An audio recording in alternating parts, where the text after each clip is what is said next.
ज्ञानाञ्जनशलाकया श्रीगुरवे नमः।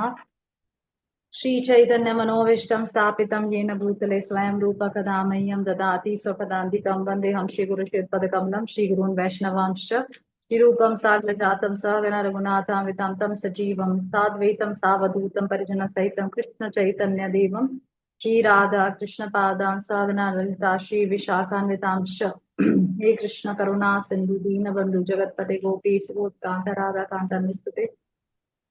सप्त कांचन गौरंगी राधे वृंदावनेश्वरी ऋषभानुसुत देवता नमामि हरिप्रिय वाञ्छाकल्पतरुभ्यश्च कृपा सिन्धुभ्यैव च पतितानां पावनेभ्यो वैष्णवेभ्यो नमो नमः। कृष्ण चैतन्य प्रभु नित्यानंद श्री अद्वैत गदाधर शिवासदि गौर भक्त वृंद Hare Krishna Krishna Krishna Hare Hare Hare Ram Ram Ram Hare Hare. Hare Krishna. Welcome to the class. Thank you for joining. आप सभी का स्वागत है। जो लोग सामने बैठे हो कृपया करके वीडियोस ऑन करें।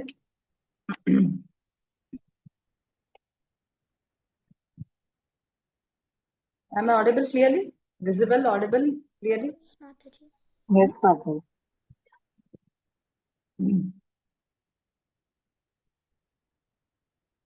तो आज हम एक बहुत ही इम्पोर्टेंट टॉपिक, बहुत इम्पोर्टेंट। जब मैं इस क्लास के लिए तैयारी कर रही थी तो मुझे खुद ही बहुत सारी नई नई चीजें जानने को मिली पुरुषोत्तम मास के बारे में, जो परसों शुरू हो रहा है। 17 मई से शुरू हो रहा है टिल 15 जून।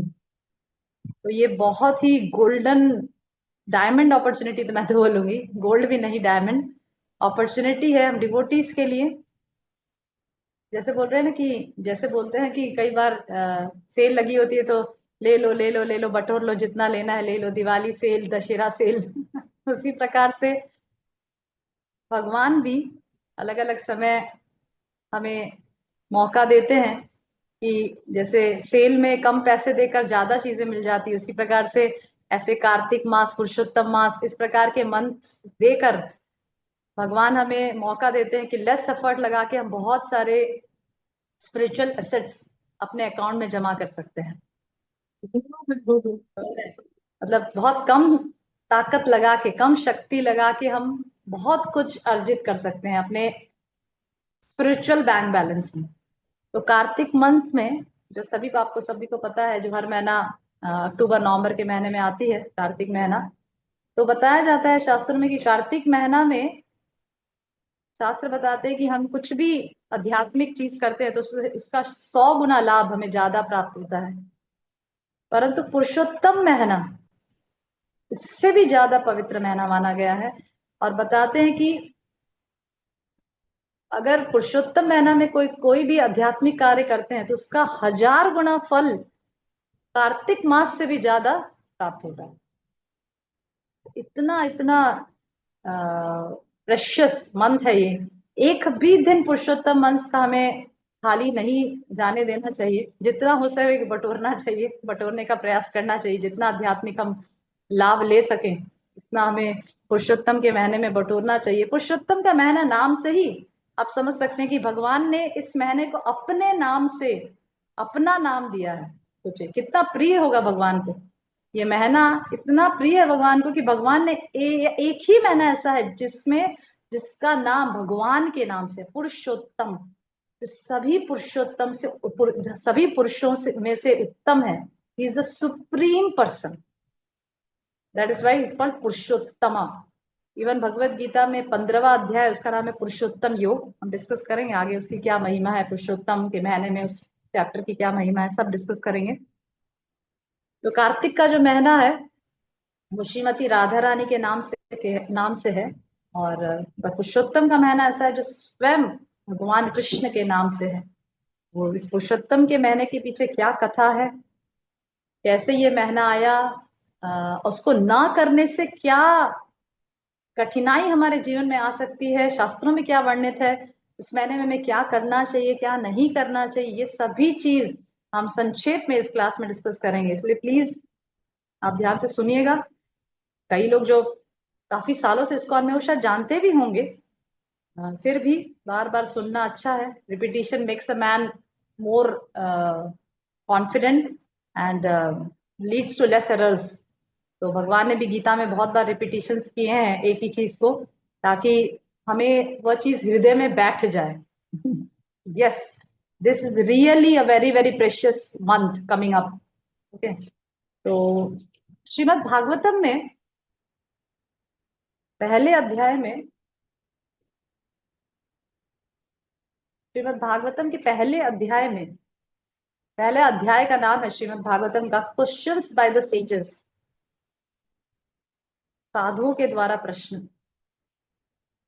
तो वहां पे ऐसी कथा आती है पहले चैप्टर में, जो श्रीमद् भागवतम का पहला चैप्टर। ऐसे 335 चैप्टर्स हैं श्रीमद् भागवतम में, 12 स्कंद हैं। तो पहले स्कंद के पहला अध्याय, इसका नाम है क्वेश्चंस बाय द सेजेस। वहां पे ऐसी कथा आती है कि एक बार सुत गोस्वामी नैमिषारण्य पधारे, जहां पे सौनक आदि ऋषि 1000 वर्ष तक यज्ञ करने के लिए उपस्थित थे। मतलब 1000 वर्ष तक यज्ञ करने के लिए सौनक आदि ऋषि, मतलब बहुत सारे ऋषि, 60,000 ऋषि, शायद 60,000 ऋषि, लगभग जितना मुझे याद है 60,000 ऋषि लोग वहां एकत्रित हुए थे, जिनके लीडर थे सौनक आदि, सौनक ऋषि। वहां एकत्रित हुए थे 1000 साल तक यज्ञ करने के लिए नैमिषारण्य के जंगल में। नैमिषारण्य जो स्थान अभी भी हम विजिट कर सकते हैं, हम गए थे एक बार। लखनऊ से 92 किलोमीटर दूर है। बहुत ही पवित्र स्थली है, तीर्थ स्थली है, आप सब जाके वहां विजिट कर सकते हैं। Naimisharanya is called the hub of the universe. यहाँ पे कितने लोग नैमिषारण्य विजिट किए हैं कभी भी?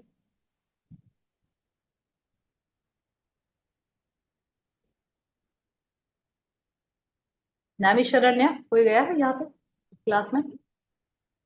तो अगर संभव हो तो पुरुषोत्तम के महीने में ऐसे भी तीर्थ स्थलियां विजिट करना बहुत ही लाभदायक होता है।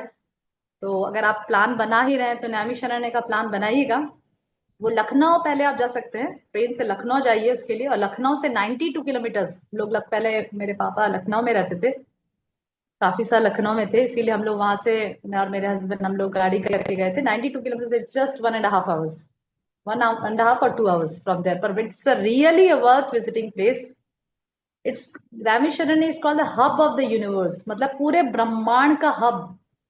हब को हिंदी में क्या कहेंगे मुझे नहीं पता, पर मैं उदाहरण से आपको समझा सकती हूँ कि जैसे आप पहिया देखते हैं, पहिया, साइकिल का जो पहिया देखते हैं, तो अगर आप पहिए को सोचेंगे अपने दिमाग में, तो पहिया कैसे एक सेंटर से जुड़ा रहता है, उसके जो सारे स्पोक्स होते हैं, पहिए के जो सारे स्पोक्स होते हैं वो सेंटर से जुड़े रहते हैं, राइट?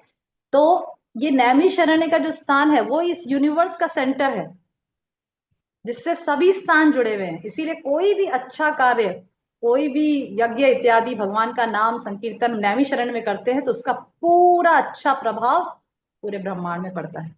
इसीलिए सौनक आदि ऋषि सब नैमिषारण्य में उपस्थित हुए थे, ताकि, क्योंकि कलयुग आने वाला था, कलयुग के प्रभाव को जान के, किस प्रकार से कलयुग के लोग मंद सुमंद मंद सुमंद मतयो मंद भाग्य उपद्रित, unlucky, misguided, confused, lazy, always disturbed, इस प्रकार के शॉर्ट लिव्ड, कम कम आयु वाले लोग होंगे, ऐसा सोचकर सभी ऋषि लोग वहां इकट्ठा हुए थे 1000 साल तक यज्ञ करने के लिए। तो एक बार, एक समय है जब सुबह उठे सब सब साधु लोग अपना यज्ञ वगैरह कर रहे थे, यज्ञ वगैरह सब संपन्न करके उठे ही थे, तभी वहां पर सुत गोस्वामी आए। तो सुत गोस्वामी को देखकर सभी ऋषि मुनि बहुत, साधु शौनक आदि ऋषि सब बहुत प्रसन्न हुए। सुत गोस्वामी का को वेलकम किया, स्वागत किया, उनको आसन दिया, उनका पाद अभिषेक किया। और इस प्रकार से फिर सुत गोस्वामी से पूछे कि 6 प्रश्न पूछे। मतलब वो चैप्टर ही पूरा, जो चैप्टर है, फर्स्ट चैप्टर है, वो क्वेश्चंस बाय द सेजेस, मतलब 6 प्रश्न पूछे गए साधुओं ने, मतलब ऋषियों ने। नैमिषारण्य के जो ऋषि थे, जिनके लीडर सौनक थे, उन्होंने सुत गोस्वामी से 6 प्रश्न पूछे। और बताया जाता है कि ये जो 6 प्रश्न जो पूछे गए, उन प्रश्नों का उत्तर ही पूरा श्रीमद् भागवतम में फैला है। वो प्रश्न का उत्तर ही है ये पूरा Shrimad Bhagavatam. Okay, so these were the 6 questions asked by asked by the sages of Naimisharanya. ठीक है, तो आपको लग रहा हो कि यहाँ माता जी ये क्यों डिस्कस कर रहे हैं, हम कब वी आर कमिंग तो ये 6 प्रश्नों में से पहला प्रश्न था, what is the ultimate good for all people? पूरी सृष्टि के लिए सबसे उत्तम और बेनिफिशियल, सबसे लाभदायक चीज क्या है? That was the first question asked by the sages. मतलब इस 6 प्रश्न में आप देखेंगे कि एक भी प्रश्न सेजेस, साधुओं ने ऐसा एक भी प्रश्न नहीं पूछा कि हमारे लिए क्या लाभदायक है, हमें आगे क्या करना चाहिए, हमारा फ्यूचर प्रोस्पेक्ट्स क्या रहेगा, हमें अब कहाँ जाना चाहिए। No, not a single question was asked by the sages about themselves. They were totally concerned by the people of Kali-yuga. उनका पूरा पूरा उद्देश्य था जन कल्याण करना, जन कल्याण को आध्यात्मिक लाभ किस प्रकार से प्राप्त हो, इसी प्रकार के प्रश्न उन्होंने सुत गोस्वामी से पूछे।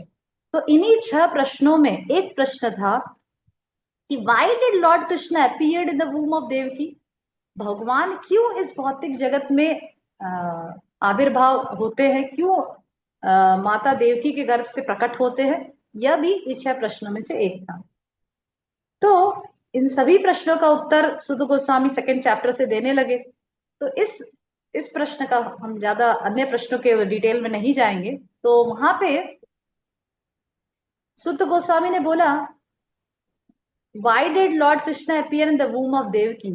तो सुत गोस्वामी ने कहा कि Lord Krishna appeared in the womb of Devaki to deliver those conditioned souls who are in the mode of goodness.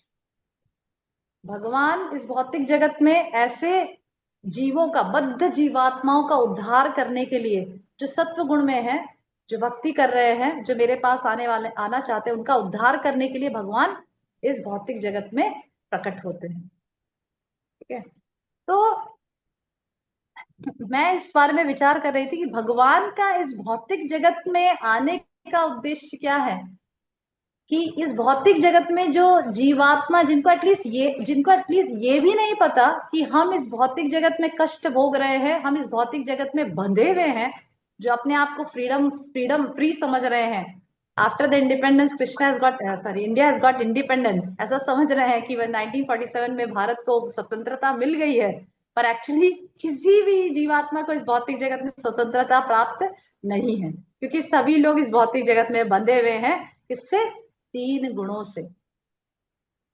तो भगवान का उद्देश्य, जब भी भगवान इस धरातल पे आए हैं, भगवान का उद्देश्य रहा है कि इस बद्ध जीवात्माओं को इस भौतिक जगत से मुक्त करना।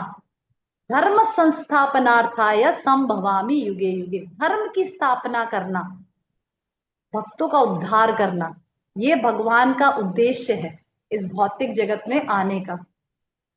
अभी भगवान के भक्त, जो हम अपने आप को कहलाते हैं कि हम भगवान के भक्त हैं, तो जो भगवान का उद्देश्य होता है, डेफिनेटली वो भगवान के भक्तों का भी होना चाहिए।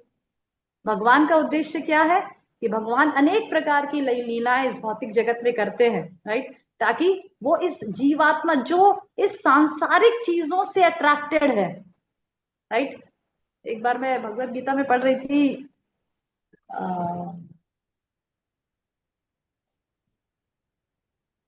was the chapter, one chapter was reading from Bhagavad Gita.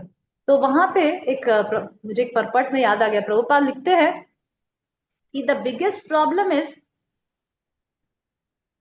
people in this material world are getting attracted by the splendors of this world, but they are not attracted by the person who is behind this splendor. जैसे लोग नैनीताल जाते हैं, जम्मू कश्मीर जाते हैं, वहां क्या करने जाते हैं?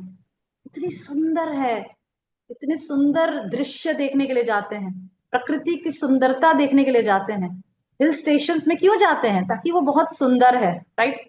झरने देखने जाते हैं, माउंटेन्स देखने जाते हैं, और उनकी सुंदरता देखकर सब लोग आकर्षित होते हैं, राइट।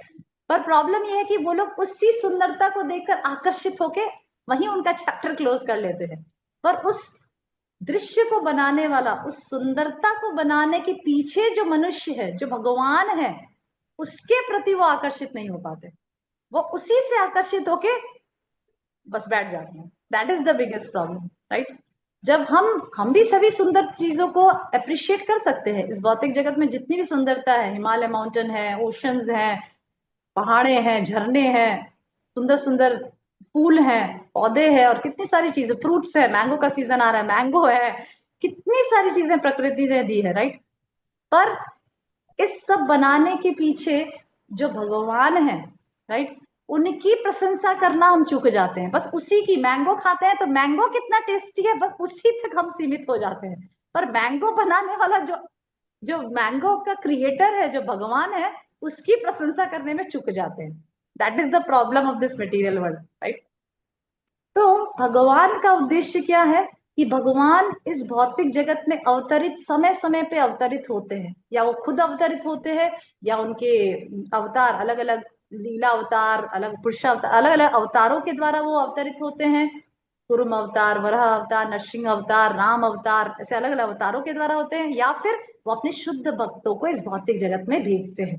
ये सभी चीजों के पीछे कारण क्या है? ताकि ये बद्ध जीवात्मा जो इस भौतिक जगत में कष्ट भोग रहा है, वो मेरी, वो भगवान के प्रति आकर्षित हो जाए।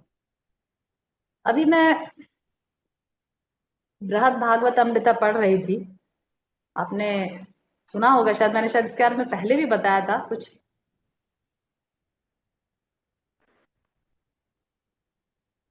आपने सुना बृहद भागवत अमृता?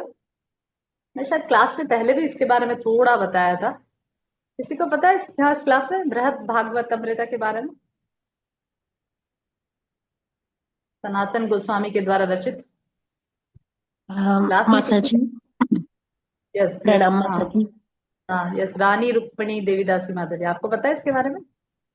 मतलब मुझे बहुत लाइक ओवरव्यू बेसिक पता है कि कैसे आया कि हम्म, परीक्षित महाराज वो सुनने के बाद सुखदेव गोस्वामी उधर से निकल जाते हैं, ऐसा कुछ।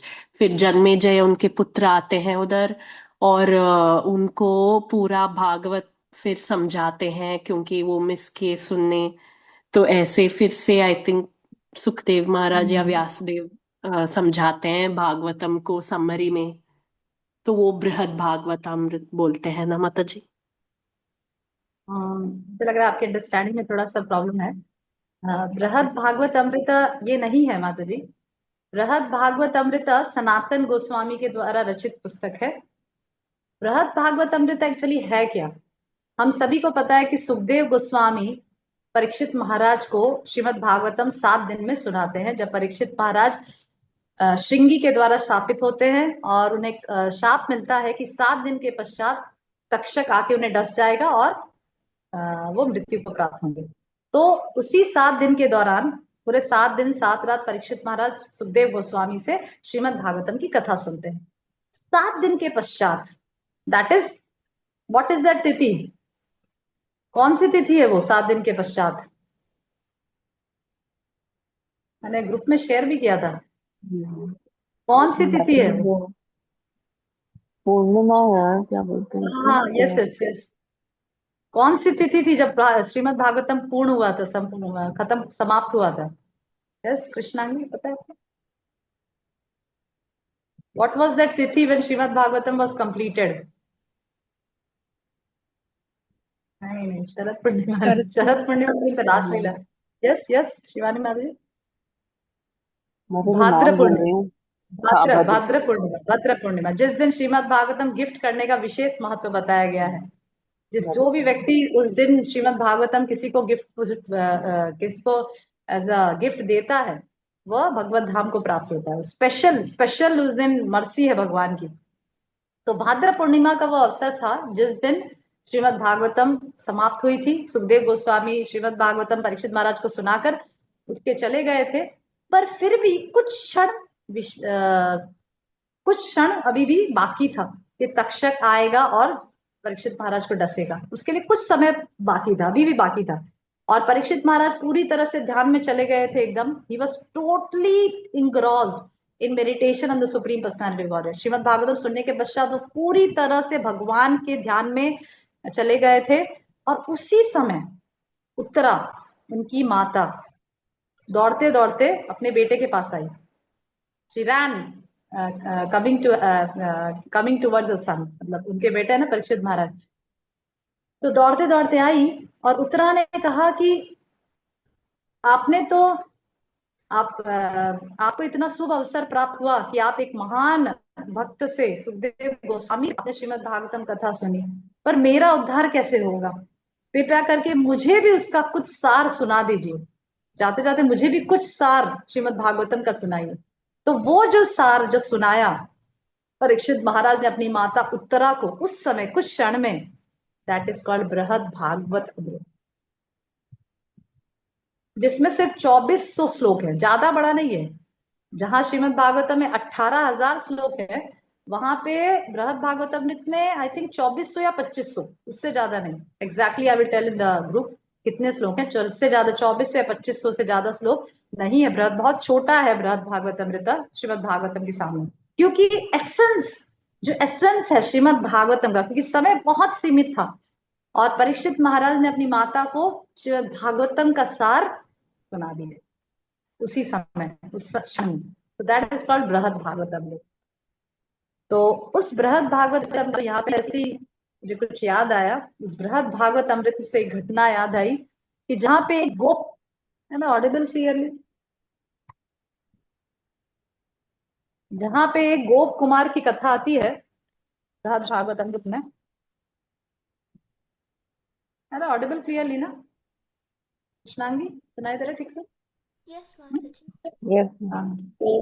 जहाँ पे गोप कुमार की कथा आती है, मैं विस्तृत रूप में नहीं जाऊंगी, हम अवश्य ही बृहद भागवत अमृत के क्लासेस लेंगी। बहुत बहुत इतना नेक्टेरियन है बृहद भागवत अमृत। आप सोचिए श्रीमद् भागवतम इतना नेक्टेरियन है, तो बृहद भागवत अमृत कितना नेक्टेरियन होगा, क्योंकि वो तो और भी सार का भी सार है। इतना रसीला, इतना नेक्टेरियन है बृहद भागवत अमृत। तो उसमें एक गोप कुमार की कथा आती है। तो वो गोप कुमार जब सफर करता करता इस भौतिक जगत में भ्रमण करता करता करता जब अल्टीमेटली गोलोक वृंदावन पहुंचता है, तो बहुत ही सुंदर इंसिडेंस वहां पे आता है कि किस प्रकार से भगवान कृष्ण उसका स्वागत करते हैं। तो जब गोप कुमार गोलोक वृंदावन पहुंचता है तो मतलब भगवान गोलोक वृंदावन के द्वार पे खड़े रहते हैं। और जब गोप कुमार वहां पे अल्टीमेटली पूरा भौतिक जगत में घूमता घूमता अल्टीमेटली जब गोलोक वृंदावन पहुंचे, तो भगवान उसका आलिंगन करते हैं और कहते हैं कि अरे मैं कितने समय से तुम्हारा वेट कर रहा था, मैं तुम्हारे लिए बहुत चिंतित था, अब जाके कितने कितने समय बाद तुम मेरे पास आए हो। और फिर कृष्णा टाइट से गोप कुमार का आलिंगन करते हैं।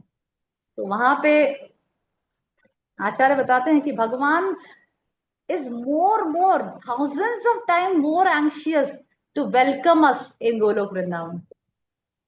हम जितना, हम तो कुछ आतुर है ही नहीं, हम तो परवाह भी नहीं करते गोलोक वृंदावन जाने की। कि कब जाएंगे, ठीक है जितना समय लगे लगे, we are not very eager, we are not so eager to go. But Krishna is very very eager to welcome us in Goloka Vrindavan. और जब कोई जीव गोलोक वृंदावन पहुंचता है तो Krishna Krishna is more happy than us also. हमसे भी ज्यादा प्रसन्न, खुश भगवान होते हैं हमें वेलकम करने में। अल्टीमेटली ये जीव, ये मेरी संतान बेचारा भौतिक जगत में घूमता घूमता परेशान होता होता दुखी होता होता अल्टीमेटली मेरे पास आ ही गई। See Krishna's happiness in getting us back. हम तो खुश बाद में होंगे, भगवान हमसे ज्यादा खुश है हमें वेलकम करने में गोलोक वृंदावन, राइट। तो कमिंग टू द पॉइंट कि श्रीमद् भागवतम में जो 6 प्रश्न में से ये जो प्रश्न पूछता है कि भगवान का उद्देश्य क्या है, तो भगवान का जो उद्देश्य है वही हम सभी जीवात्मा का उद्देश्य होना चाहिए, स्पेशली भक्तों का। कि जो भी इस भौतिक जगत में जो जीव है, जो भक्ति से बिल्कुल भी इग्नोरेंट है, एकदम अंधकार में है, भक्ति का एबीसीडी उनको नहीं आता है, ऐसे जीवात्माओं को हमें भी प्रचार करने का भार उठाना चाहिए।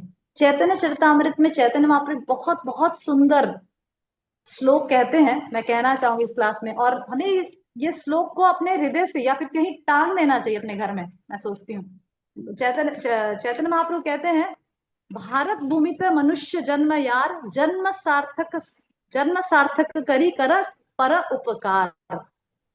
भारत भूमि ते मनुष्य जन्म यार। जिस मनुष्य का भारत भूमि में जन्म हुआ है, आजकल तो भारत वाले लोग ज्यादातर फॉरेन ही जाना पसंद करते हैं, पर चैतन्य महाप्रभु यहाँ पे कह रहे हैं कि जो भारत भूमि में जिनका जन्म है, स्पेशली जो भारत भूमि में, भारत भूमि ते मनुष्य जन्म यार, जिसका मनुष्य जन्म भारत भूमि में हुआ है, उनके लिए सिर्फ दो ही कार्य निश्चित है शास्त्र में, सिर्फ दो। Only two work is there, two types of work is there for them, and no other work they should do. क्या क्या दो कार्य है? जन्म सार्थक करी। सबसे पहले तो हम अपना जन्म सार्थक करें, जो भारत भूमि में जन्म वो अपना जन्म सार्थक करे, अपना जन्म परफेक्ट करे। मनुष्य जो उद्देश्य है, मनुष्य जन्म का जो उद्देश्य है उसको परफेक्ट करे, भगवत धाम जाने का जो गोल है उसको पूरा करे। और सिर्फ अपना जन्म नहीं, जन्म सार्थक करी कर पर उपकार। सिर्फ अपना जन्म सार्थक ना करे, अपना जन्म सार्थक करते करते करते कर पर उपकार, और दूसरों का भी उपकार करे। चैतन्य महाप्रभु कहते हैं कि भारत भूमि में जो जन्म लिए हैं उनका सिर्फ ये दो ही कार्य है बस, कि खुद का जन्म सार्थक करे और दूसरों जीवों का जन्म, दूसरे जीवों के ऊपर उपकार करें। So we have only two business to do. First, practice Krishna consciousness and inspire others to practice Krishna consciousness. That is the only two duties for those born in the land of Bharat Bhumi. क्योंकि actually ऐसा होता है ना कि familiarity breeds contempt. हम जन्म भारत में लिए हैं तो कई चीजें तो हमें जन्म से ही प्राप्त है, जैसे गंगा नदी का पानी, गंगा नर्मदा, जिस भी स्टेट में आप जाओ, गुजरात में जाएंगे तो तापी, कलकत्ता की तरफ जाएंगे तो गंगा, इस तरफ जाएंगे वृंदावन तरफ जाएंगे तो यमुना। ऐसा कोई भी स्टेट में आप जाते हो वहां कोई ना कोई पवित्र नदियां बहती ही है। भारत में अगर आप जाओगे तो ये सब हमने बचपन से देख रखे हैं। सब स्थलों में आप जाओगे, भारत में अलग अलग स्थलों में जाओगे, वहां कहीं ना कहीं कोई ना कोई तीर्थ स्थल होगी जहां भगवान भ्रमण किए हैं, जहां कोई ना कोई लीला घटी है, right. So we are so fortunate actually to have born in such a pious land of Bharat Bhumi, right. तो इसीलिए भारत भूमि में जन्म हुआ है तो सिर्फ यह दो कार्य हमें करना है। एक तो हमें अपना जन्म का सार्थक, हमें अपना जन्म सार्थक करना है। We have to perfect ourselves in Krishna consciousness without delay. पता नहीं नेक्स्ट जन्म में भारत में होंगे नहीं होंगे, इटली में होंगे, स्पेन में होंगे, इंग्लैंड में होंगे, वी डोंट नो, राइट। पर इस जन्म में हमें अपना जीवन सार्थक करके, और अपना ही नहीं, जो दूसरे जीव हैं जो अंधकार में हैं, उन जीवों को भी भक्ति के बारे में प्रचार करें। तो सभी माताओं का मेरा रिक्वेस्ट है, हम सभी, मोस्ट ऑफ अस एक्सेप्ट शायद कृष्णांगी, बाकी तो सारे शायद इंडिया में ही है, तो प्लीज, और even those who are living outside but they are devotees, तो हम सभी माताओं से मेरा यही रिक्वेस्ट है कि जितना हो सके, हम जितनी भक्ति अभ्यास कर रहे हैं, जप कर रहे हैं, प्रभुपाद बुक्स रीडिंग कर रहे हैं, प्रयास करिए कि हम दूसरों को भी इसके बारे में बताएं। बहुत बड़े बड़े सभाएं मैं नहीं बोल रही कि जिसमें 50, 60, 100 पंडाल प्रोग्राम बड़े बड़े नहीं, जो हमसे मिले, जो हमसे कांटेक्ट में आए, जो माता जी हमसे संपर्क में आए, जो हमारे रिश्तेदार हैं, जो भक्ति में अनुकूलता दिखाते हैं, उन सबको हम हरे कृष्ण महामंत्र के बारे में बताएं, उनको भक्ति में प्रेरणा दे। ये निकेर्ण प्रकारेण, इस प्रकार से खुद का तो उद्धार करें, साथ साथ जो भी हमारे संपर्क में आए उनको भी हम भक्ति में ये निकेन प्रकारेण लाएं। इससे चैतन्य महाप्रभु हमें, हम चैतन्य महाप्रभु की असीम कृपा हमें प्राप्त होगी, क्योंकि यही भगवान का उद्देश्य है। और जब हम भगवान के मिशन में जुड़ जाएंगे, मिशन है ना भगवान का, राइट, ये भगवान का मिशन है, ये प्रभुपाद का मिशन है। एक शिला प्रभुपाद का लेक्चर है, प्रभुपाद बोलते कि ये सब, ये जो इस्कॉन इतने सारे जो फैली है, मैं नहीं कर रहा हूँ, ये सब जो मेरे भगवान ने, ये सब मेरी सेना दे रखी है, सब सोल्जर्स हैं मेरे, ये सब फैला रहे हैं इस प्रकार से। तो we have to become soldiers of Srila Prabhupada by spreading this Krishna consciousness all over the world, right. तो जब ये पुरुषोत्तम मेहरा के बारे में पढ़ रही थी तो मैं सोच रही थी कितने लोग भारत में ऐसे होंगे जिनको शायद the least consider, don't even know कितना पावन महीना आने वाला है, जिसमें कुछ एक आध्यात्मिक कार्य भी अगर हम करें, अगर हम जप करें, अगर हम दान करें, अगर हम तप करें, किसी प्रकार से हम कोई भी आध्यात्मिक कार्य करें, अगर हम गंगा नदी में नहाएं, कोई भी तीर्थ स्थलों में जाएं, तो उसका 1000 गुना, लाख गुना फल हमें ज्यादा मिलता है। ऐसे कितने लोग जानते हैं? वेरी फ्यू, गिने चुने। अगर आज हम चलते फिरते किसी मनुष्य को बोले कि परसों पुरुषोत्तम मास आना, तो द फर्स्ट थिंग इज, है व्हाट इज दिस पुरुषोत्तम, ये क्या है, I don't know about this, that will be the second thing that they will say.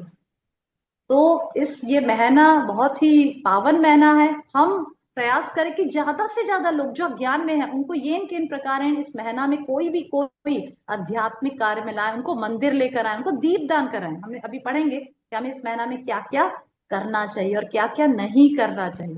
Okay, तो उनको भी क्या क्या करना चाहिए, उसमें क्या क्या हम उनको किस प्रकार से उनको इसमें इंगेज कर सकते हैं, हम इस प्रकार से उनको इंगेज करने का प्रयास करें।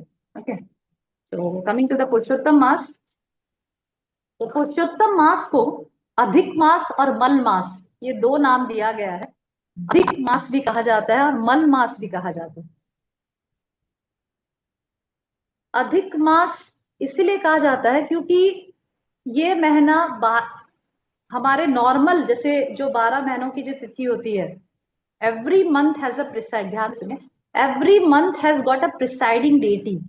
हर एक मंथ का एक प्रिसाइडिंग डेटी होता है। ठीक है, जैसे वैशाख मास, ज्येष्ठ मास, ऐसे अलग अलग जो मास के नाम है, उस हर एक मंथ का एक प्रिसाइडिंग, मतलब अधिष्ठात्री देवी होती है उसकी, अधिष्ठात्री देव या अधिष्ठात्री देवी होती है।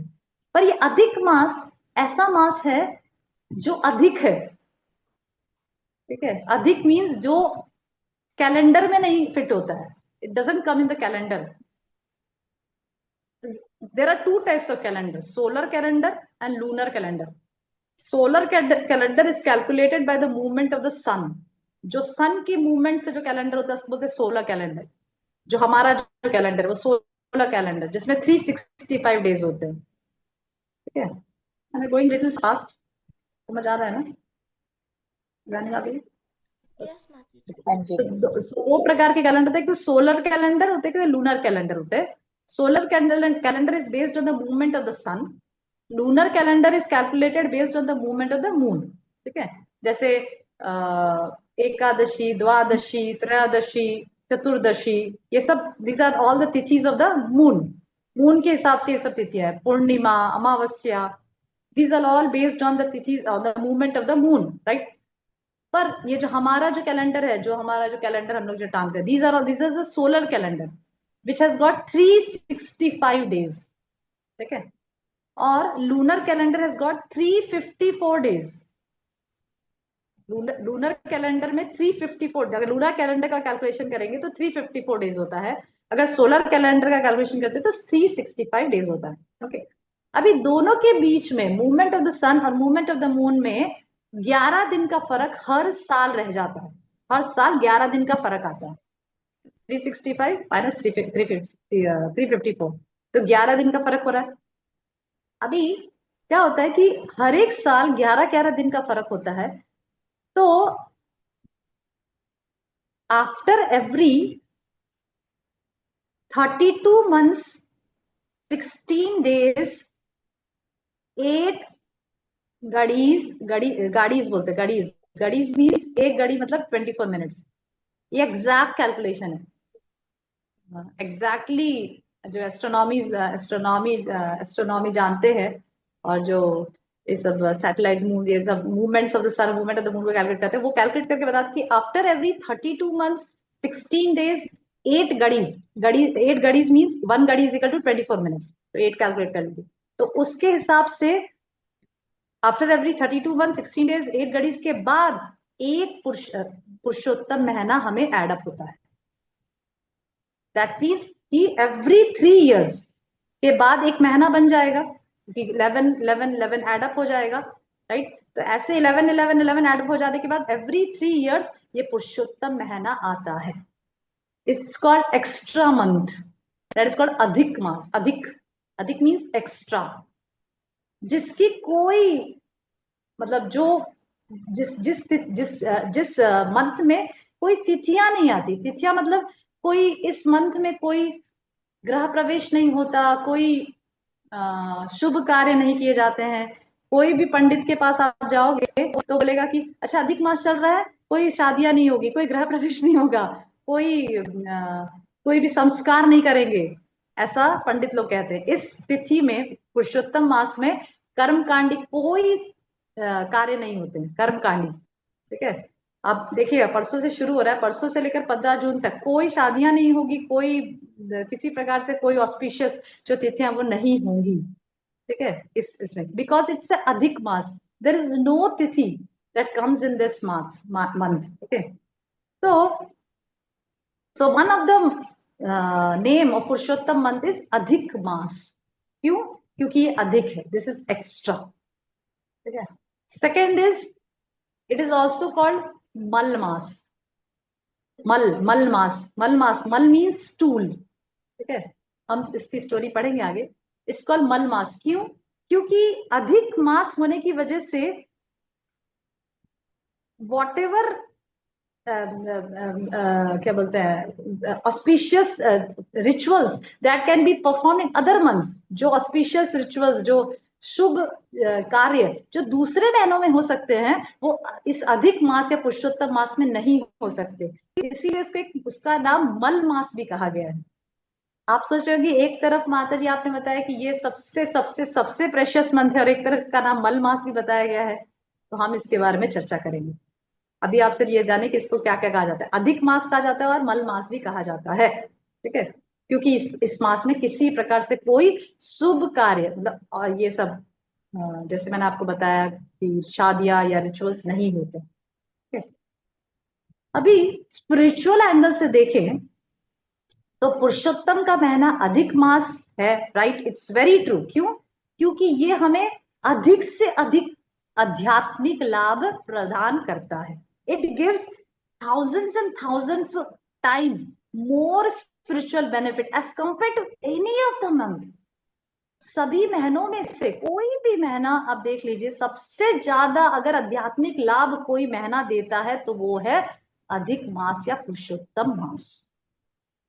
इसीलिए आचार्य बताते कि इसीलिए भी इसका नाम अधिक मास है। और दूसरा, इसका नाम मल मास क्यों कहा गया है?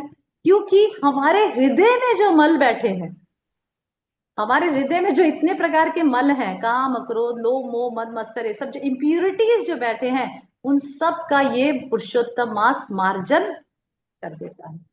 इसीलिए भी इसको मल मास कहा गया है। वो हमारे हृदय से सभी प्रकार के मलों को दूर करता है। जो भी व्यक्ति बहुत गंभीरता से, बहुत सिंसियरली इस महीने में पूरा एफर्ट लगाकर अपनी आध्यात्मिक लाभ को अर्जित करने के लिए पूरा प्रयास करता है, वो स्ट्रेट गोलोक वृंदावन में प्रवेश करता है। ऐसा इस मास का बेनेडिक्शन, वरदान है।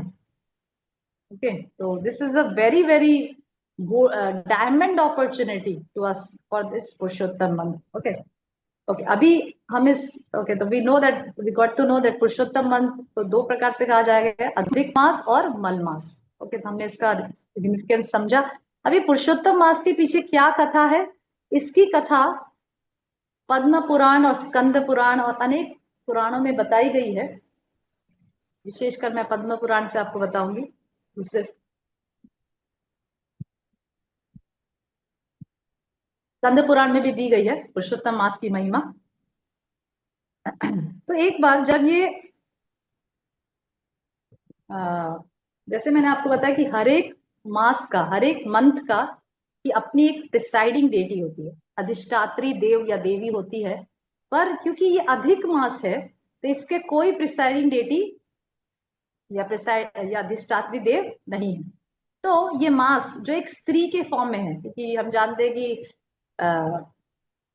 आध्यात्मिक जगत में हर एक चीज का एक फॉर्म है, पहाड़ झरने सभी चीज, जो भी पशु पक्षी, सबका एक फॉर्म है, रूप है। उसी प्रकार से ये मंथ के भी रूप है। तो इस मंथ की जो ये मंथ जो अधिक मास है, वो एक स्त्री के फॉर्म में है। तो वो बहुत दुखी थी। क्यों? क्योंकि सभी लोग उसको एक बहुत नीची और एक घृणित मास की तरह देखते थे कि अरे तो मल मास है, यहाँ इस मास में तो कुछ नहीं कर सकते, ये तो एकदम बेकार मास है।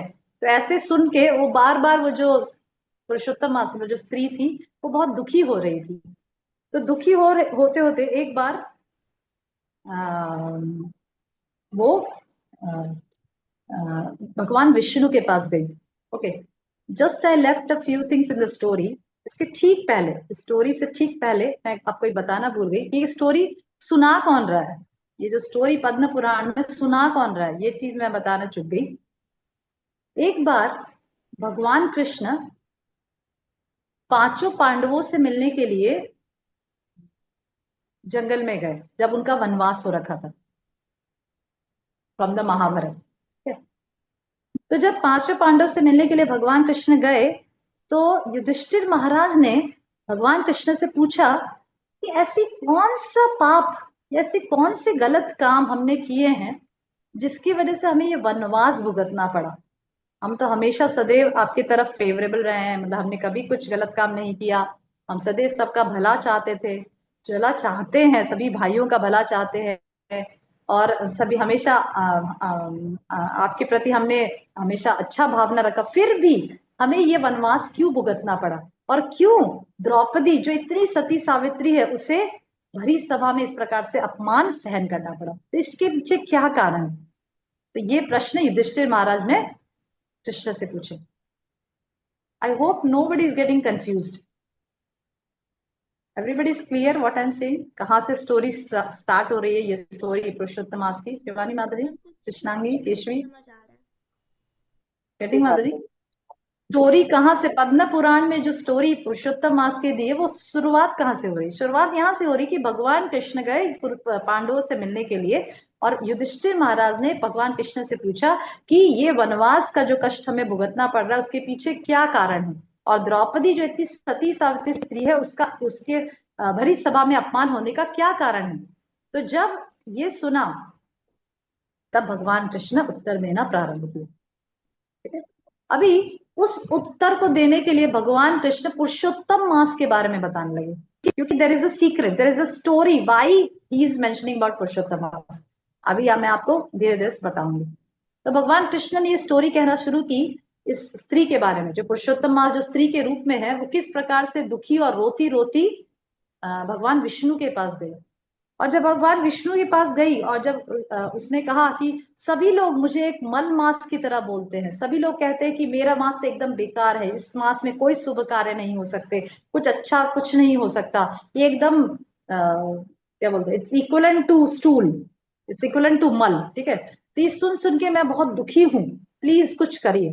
ठीक है? तो बहुत रो रही थी, बहुत रो रही थी। तो उसके दुख को देखकर भगवान विष्णु उसे गोलोक वृंदावन लेकर गए, भगवान कृष्ण के पास। तो भगवान विष्णु उसका हाथ पकड़कर गोलोक वृंदावन लेकर गए। और जब गोलोक वृंदावन लेकर गए उसको, पुरुषोत्तम मतलब जो स्त्री के रूप में जो पुरुषोत्तम मास, उसको गोलोक वृंदावन लेकर गए, तो कृष्ण के भगवान कृष्ण खड़े थे और उनके शरीर से इतना एफल्जेंस निकल रहा था। तो ये जो लेडी थी, जो स्त्री थी, वो भगवान विष्णु के पीछे छिप गई, मतलब पीछे खड़ी हो गई, और फिर भी रो रही थी, जोर जोर से रो रही थी, रोना रुक नहीं रहा था। तो भगवान विष्णु ने कहा कृष्ण से, और कहा कि ये ये स्त्री है, ये बहुत दुखी है। तो भगवान कृष्ण ने कहा कहाँ है कोई, मुझे क्यों नहीं दिखाई दे रहा है, और रोने की आवाज कहाँ से आ रही है जोर जोर से। ठीक है? क्योंकि गोलोक वृंदावन है, nobody cries out of pain. मतलब गोलोक वृंदावन में लोग रोते हैं, definitely there is crying in Goloka Vrindavan, but there are two types of crying. Crying out of pain, out of material anxiety, रोना क्योंकि चिंता युक्त रोना, इस भौतिक आसक्ति की वजह से रोना, भौतिक क्या बोलते हैं, भौतिक प्लेजर्स, सुख सुख ना रोना।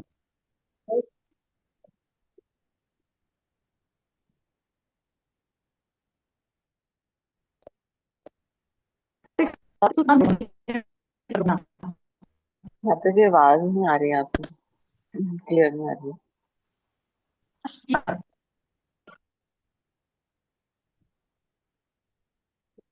भौतिक, हरे कृष्णा कृष्ण कृष्ण हरे हरे, हरे राम राम राम हरे। अभी आ रही है? हाँ जी, बेटर है माता जी।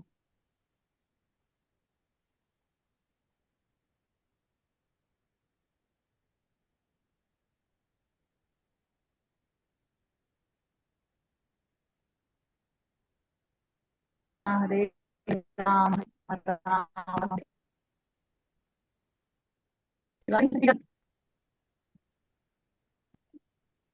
हरे कृष्ण माता जी। प्रणाम माता जी, आवाज नहीं आ रही।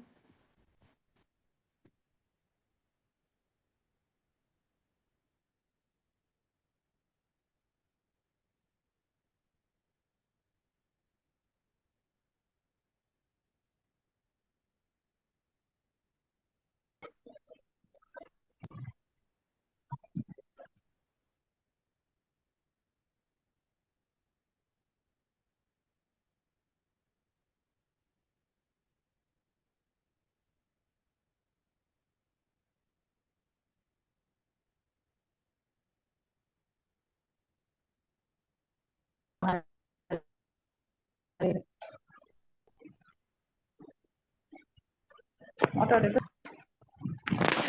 Hare Krishna, Krishna Krishna, Hare Hare, Hare Rama, Rama Rama, Hare Hare. Now audible? जी माता जी। Okay. ठीक है। तो गोलोक वृंदावन में भी रोना है, ऐसा नहीं कि वहां रोते नहीं है, पर वहां कृष्ण के प्रेम में रोते हैं। वहां जो भक्त हैं वो कृष्ण के प्रेम में, कृष्ण के साथ लीलाओं में इतने आनंद महसूस करते हैं कि अष्ट सात्विकी विकार आते हैं, उनको रुदन आ जाता है, they started crying in ecstasy. पर हम इस भौतिक जगत में रोते हैं, पर क्यों रोते हैं? क्योंकि हम इस भौतिक आसक्तियों की वजह से रोते हैं, हम चिंता युक्त होकर रोते हैं, राइट। तो ये डिफरेंस है रोने में, यहाँ के रोने और वहां के रोने में। Am I audible now clearly? जी माता जी। ठीक है, ओके। तो बहुत ज्यादा रो रही थी पुरुषोत्तम मास, वो बहुत ज्यादा रो रही थी वो लेडी। तब कृष्ण ने कहा कि अरे रोने की आवाज कहाँ से आ रही है? गोलोक वृंदावन में तो रोता ही नहीं कोई, nobody cries because of pain, there is no pain in Goloka Vrindavan. तभी पीछे से जो भगवान विष्णु के पीछे जो छुपी थी वो बाहर आई, और फिर भगवान विष्णु ने कृष्ण से कहा कि ये जो स्त्री है वो बहुत बहुत दुखी है, उसका रोना बंद ही नहीं हो रहा है। कृष्ण ने कहा क्या तकलीफ है? तो उन्होंने बताया कि ये जो मंत्र है, इसका कोई प्रिसाइडिंग डेटी नहीं है, इसके कोई अधिष्ठात्री देव नहीं है, ये अनाथ है। ठीक है। तो पुरुषोत्तम जो स्त्री थी उन्होंने कृष्ण के शरण ले ली और कहा कि प्लीज मुझे आप अपनी शरण दीजिए। जैसे ही उसने भगवान की शरण ली, भगवान कृष्ण ने कहा कि मैं तुम्हें शरण देता हूँ, मैं तुम्हारा अधिष्ठात्री देव बनूंगा और आज से तुम्हारा महीना मेरे नाम से प्रसिद्ध हो जाएगा, राइट। और मैं तुम्हें अपनी पत्नी बनाऊंगा, you will now be my wife. Okay. तो जैसे ही पत्नी बन जाती है जब कोई, तो उसे पति का नाम स्वतः ही प्राप्त हो जाता है, राइट। उसे पति का नाम प्राप्त हो जाता है ना। जैसे हमारे गुजरात में सिस्टम है कि जैसे ही किसी स्त्री की शादी होती है, मुझे नहीं पता दूसरे स्टेट्स में क्या होता है, पर गुजरात में तो सिस्टम है कि जब किसी स्त्री की शादी हो जाती है तो उसका नाम पति के नाम से बोला जाता है, मतलब पति का नाम उसके नाम के बीच में लगाया जाता है, और फिर उसका सरनेम तो ऑफकोर्स पति का सरनेम आ जाता है। ये तो सभी जगह ऐसा रूल है कि शादी होने के बाद स्त्री का जो सरनेम है वो पति का सरनेम उसे प्राप्त हो जाता है। और साथ साथ विवाह के पश्चात जो पत्नी है वो पति के सारे धन की और सारे जो फैसिलिटीज है उस सब की इक्वली हकदार बन जाती है, ऑटोमेटिकली, ऑटोमेटिकली हो जाता है वो सब, राइट। जो पति का है संपत्ति वो सब कुछ पत्नी को ऑटोमेटिकली प्राप्त हो जाता है, ये नियम है। ठीक है। उसी प्रकार से जैसे ही उस मास को कृष्ण ने अपनाया, उसी समय उसे भगवान का नाम प्राप्त हुआ। भगवान ने कहा कि आज से ये मंत्र मेरे नाम से, पुरुषोत्तम के महीने से नाम से जाना जाएगा, और जो क्वालिटीज, जो ऐश्वर्य मेरे पास है वो सब कुछ इस पुरुषोत्तम महीने में होगा। सब कुछ जो मेरे पास है वो सब कुछ, सारी शक्ति इस पुरुषोत्तम महीने में होगी, सब वरदान देने की शक्ति जितना मेरे में है वो सब कुछ इस पुरुषोत्तम महीने में भी होगी, राइट। तो इस प्रकार से भगवान ने इस महीने को अपने नाम से इसकी महिमा को पूरे संसार में फैलाया। वहां से तब से ये महीना पुरुषोत्तम महीना के नाम से जाना जाता है। और anyone who sincerely follows this व्रत, जो भी इस पुरुषोत्तम मंथ की व्रत को फॉलो करता है सिंसियरली, वो डायरेक्टली पुरुषोत्तम के पास पहुंच जाता है, भगवान पुरुषोत्तम के पास शरण प्राप्त करता है। ये सबसे पहला वरदान है इस मंत्र का, कि जो भी इस व्रत पुरुषोत्तम महीने के व्रत को पालन करेगा वो सीधा पुरुषोत्तम की शरण प्राप्त करता है। Okay okay. तो अभी युधिष्ठिर महाराज ने पूछा कि पर हमने क्या, ठीक है ये तो समझ आ गया कि पुरुषोत्तम का महीना बहुत ही ऑस्पिशियस है, बहुत ही शुभ है, पर हमने क्या गलती की, हमने ऐसी क्या गलती की जिसकी वजह से हमें ये तकलीफ झेलनी पड़ी। तो फिर वापस भगवान कृष्ण एक स्टोरी सुनाने लगे और कहे कि एक समय में एक ऋषि थे, उसका नाम था मेधावी ऋषि। ओके। और मेधावी ऋषि की एक कन्या थी। मेधावी ऋषि की पत्नी मतलब नहीं थी, मतलब पत्नी मृत्यु को प्राप्त हो गई थी, इसीलिए कन्या का लालन पालन मेधावी खुद ही कर रहे थे। तो ऋषि मेधावी, मतलब जनरली ऋषि लोग क्या करते हैं, ऋषि लोग अपने तप वगैरह में लगे रहते हैं। जितना ध्यान माँ अपने बेटी का रखती है उतना थोड़ी पिता रख पाएगा। राइट।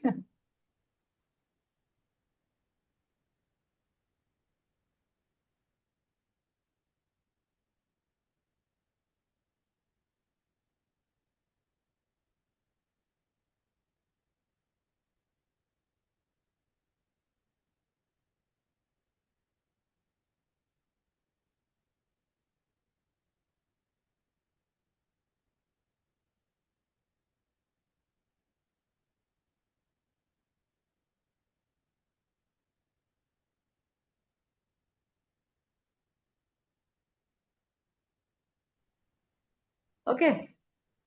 तो मेधावी ऋषि अपनी कन्या को देखते थे, पर उतने नहीं देख पाते थे जितनी एक माता देख सकती है। राइट। तो कन्या बड़ी होने लगी, मेधावी अपनी तपस्या में, अपने यज्ञ वगैरह में इतने लीन रहते थे कि कन्या कब विवाह लायक हो गई उन्हें पता भी नहीं चला। उन्हें से पता ही नहीं चला कि मेरी कन्या विवाह लायक हो गई, अभी मुझे वर ढूंढना चाहिए, मुझे इसका विवाह करना चाहिए। He was so engrossed in own तपस्या।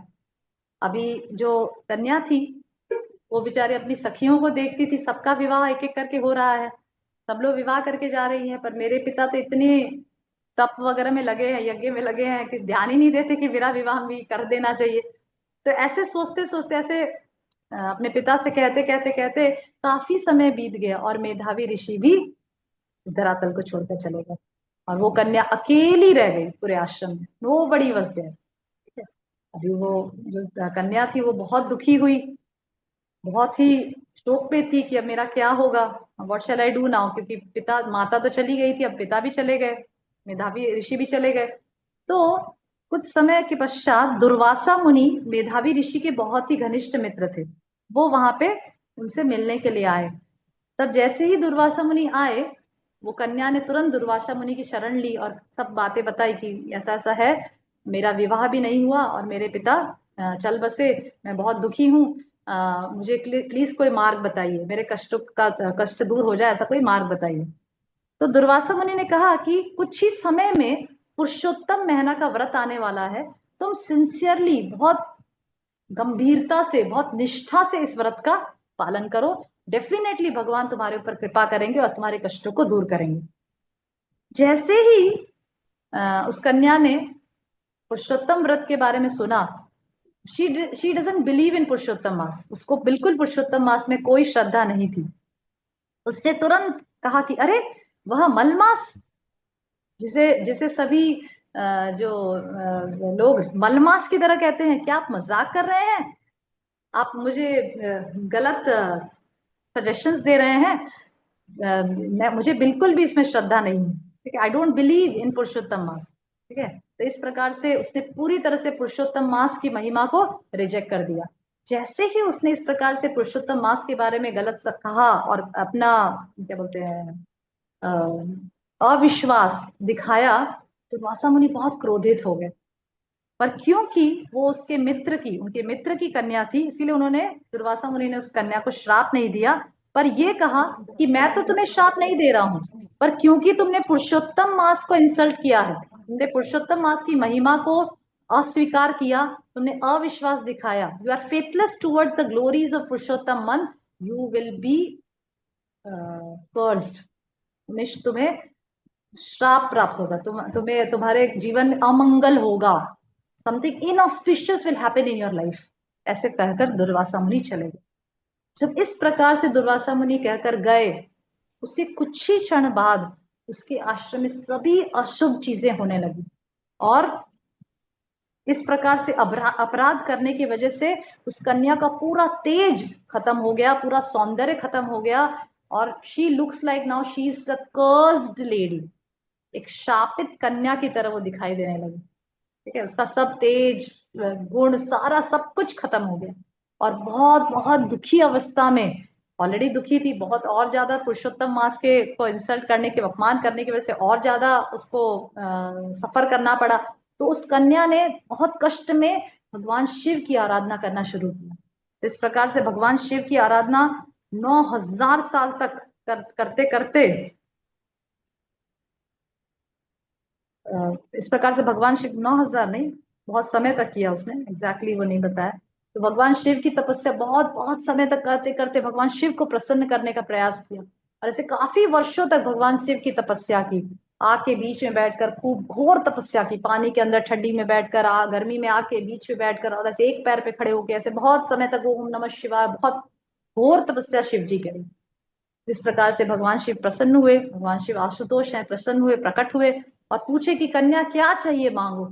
अभी वो कन्या इतनी इतनी दुखी थी कि उसके दिमाग में बस यही चल रहा था कि मुझे कोई मुझे मुझे पति प्राप्त हो जाए, मुझे कोई शरण प्राप्त हो जाए। तो उसने, भगवान शिव जैसे ही प्रकट हुए, उसने 5 बार कहा, मुझे पति मिल जाए, मुझे पति दीजिए, मुझे पति दीजिए, मुझे पति दीजिए, ऐसे करके 5 बार बोला, फ्रस्ट्रेट हो गए।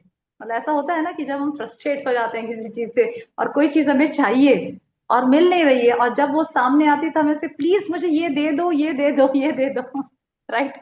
उसी प्रकार से उस कन्या ने 5 बार शिव जी को कहा, मुझे पति ही चाहिए, बस मुझे पति दे दो, मुझे पति दे दो, पति दे दो, बस ऐसे 5 टाइम्स। तो शिव जी ने कहा, तथास्तु, तुमने 5 बार पति मांगे हैं, इससे तुम्हें 5 पति प्राप्त हो। जैसे ही उस कन्या ने सुना कि क्या 5 पति मुझे प्राप्त हो, ये कैसे संभव है, ये तो बहुत दुख की बात है, अगर मुझे 5-5 पति होंगे तो सारे लोग मेरी निंदा करेंगे, right, everybody will tell ill about me, मेरे लिए खराब कहेंगे कि ये स्त्री कैसी है, उल्टा है, 5-5 पतियों की पत्नी है ये, राइट। तो फिर भगवान शिव ने कहा कि क्योंकि तुमने पुरुषोत्तम मास व्रत की अवहेलना की है, उसे अपमानित किया है, इसीलिए तुम्हें ये कष्ट सहन करना ही पड़ेगा, पर चिंता मत करो, तुम्हारे 5 पति बहुत ही बलवान होंगे, बहुत ही सूरवीर होंगे, they will be glorious. Okay, इस प्रकार से शिव जी कहकर चले गए। ठीक है, तो वहां पे भगवान कृष्ण कहते हैं कि क्योंकि, और वो फिर नेक्स्ट जन्म में ये कन्या कौन बनी, ये द्रुपद के यज्ञ में से निकली, हवन कंड से निकली द्रौपदी बनी। ये वही द्रौपदी है जो पिछले जन्म में मेधावी ऋषि की कन्या थी, और शिव जी से क्या बोलते हैं, वरदान प्राप्त हुआ था, और इस प्रकार से उसके अगले जन्म में 5 पति हुए। ये कथा पद्म पुराण में पाई जाती है। और क्योंकि उस कन्या ने पुरुषोत्तम व्रत की अवहेलना की थी, अपराध किया था, उसकी महिमा को तिरस्कार किया था, इसीलिए उसको नेक्स्ट जन्म में द्रौपदी बनकर इस प्रकार से इंसल्ट भरी सभा में सहन करना पड़ा। ऐसे भगवान कृष्ण युधिष्ठिर महाराज से कह रहे हैं। ठीक है, और फिर युधिष्ठिर ने कहा कि ठीक है, चलो द्रौपदी ने, और हमें क्यों सहन करना पड़ा, हमें क्यों करना पड़ा इस प्रकार से वनवास।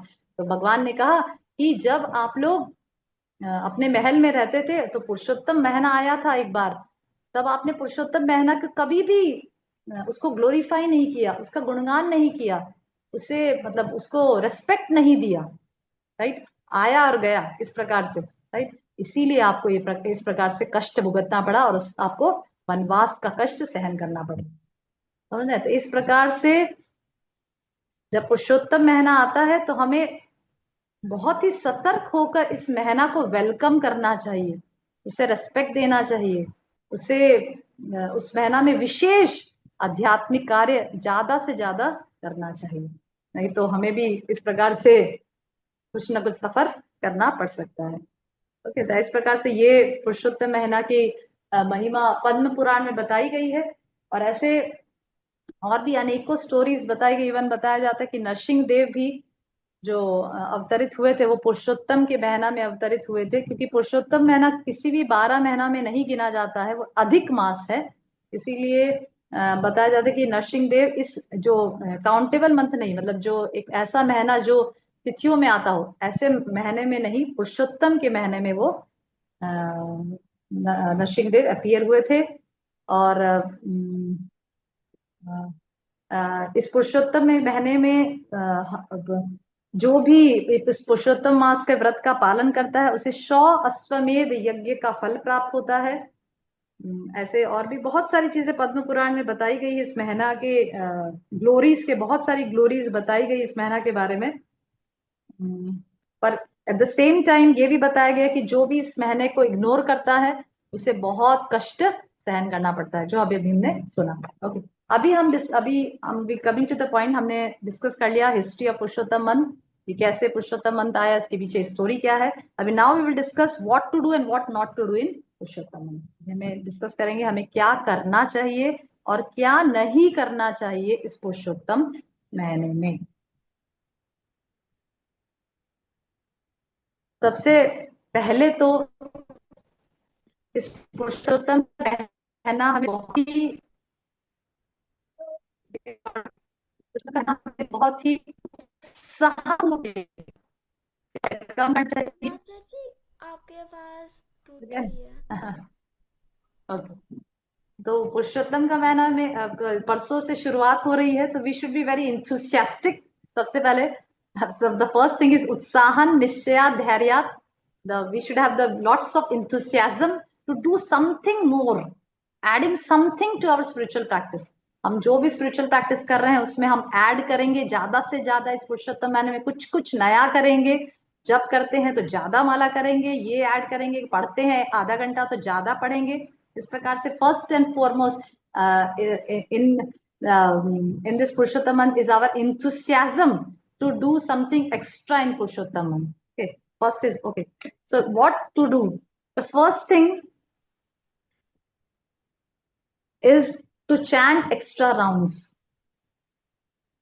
इस पुरुषोत्तम के महीने में हम प्रयास करें कि जितना भी माला हम करते हैं, जैसे जो दीक्षित है वो 16 माला करते हैं, मिनिमम 16 माला करते हैं, और जो दीक्षित नहीं है वो अगर 8 माला करते हैं तो 10 माला 12 माला करें, 10 माला करें, कुछ एक्स्ट्रा माला करें।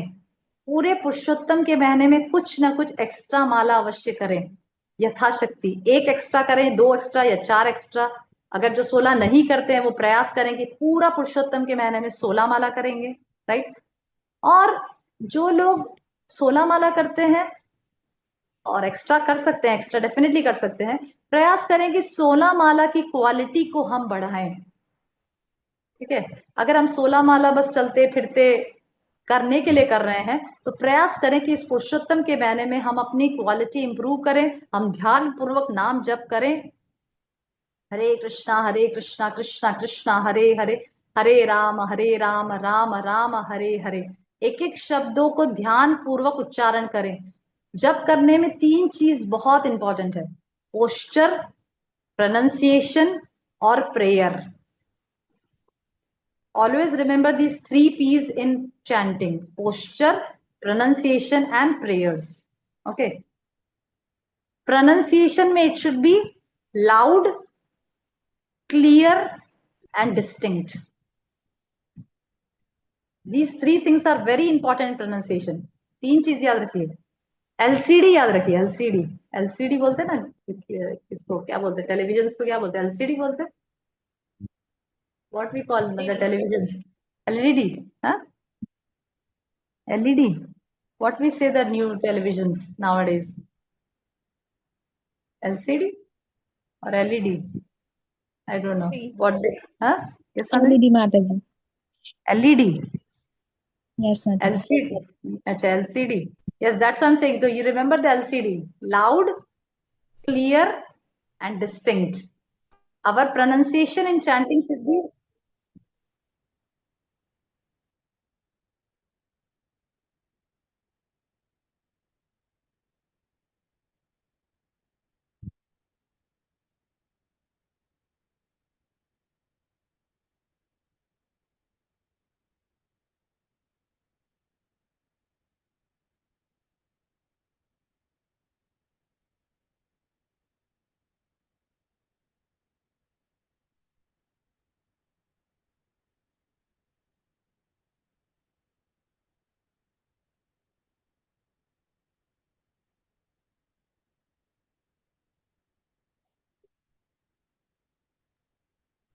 Okay, Hare Krishna. हाँ. So there should be remember these 3 P's in chanting: posture, prayer. It should be in a prayerful mood, and pronunciation. In pronunciation, remember 3 things: loud, clear and distinct. हमारा जो pronunciation है वो एकदम थोड़ा loud होना चाहिए, एकदम ही विस्परिंग नहीं होना चाहिए कि हमें ही सुनाई ना दे रहा हम क्या बोल रहे हैं, और क्लियर होना चाहिए। जैसे कह लो हरे कृष्णा कृष्ण कृष्ण हरे कृष्ण कृष्ण हरे कृष्ण कृष्ण कृष्ण कृष्ण, कृष्णा भी बोल नहीं पा, कृष्ण कृष्ण हरे हरे हरे हरे राम राम, ऐसे नहीं। It should be very clear. Hare Krishna Krishna Krishna Hare Hare, Hare Ram Ram Ram Hare Hare. And it should be distinct, all the word should be clear and distinct. Okay, इस प्रकार से प्रयास करें पुरुषोत्तम महीने में कि हम एक्स्ट्रा राउंड्स कर सकें। अगर और जो भी 16 माला, जो मिनिमम 16 माला जो दीक्षित लोग हैं, वो ज्यादा अच्छे से क्वालिटी को इम्प्रूव करें। क्या पूछ रहे हैं माता जी आप? I will come to the question माता जी।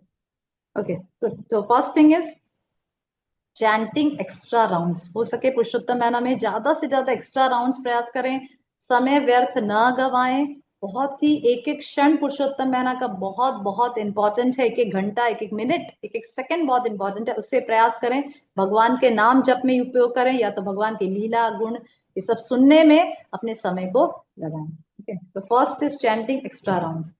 सेकंड, रिसाइटेशंस ऑफ या चैंटिंग ऑफ भजन्स। तो पुरुषोत्तम महीने में कुछ विशेष भजन श्रीला भक्ति विनोद ठाकुर बताए हैं, हमारे आचार्य ने बताया है कि इस पुरुषोत्तम मंथ में कुछ विशेष भजन आचार्य बताए जो हमें रिसाइट जरूर करना चाहिए।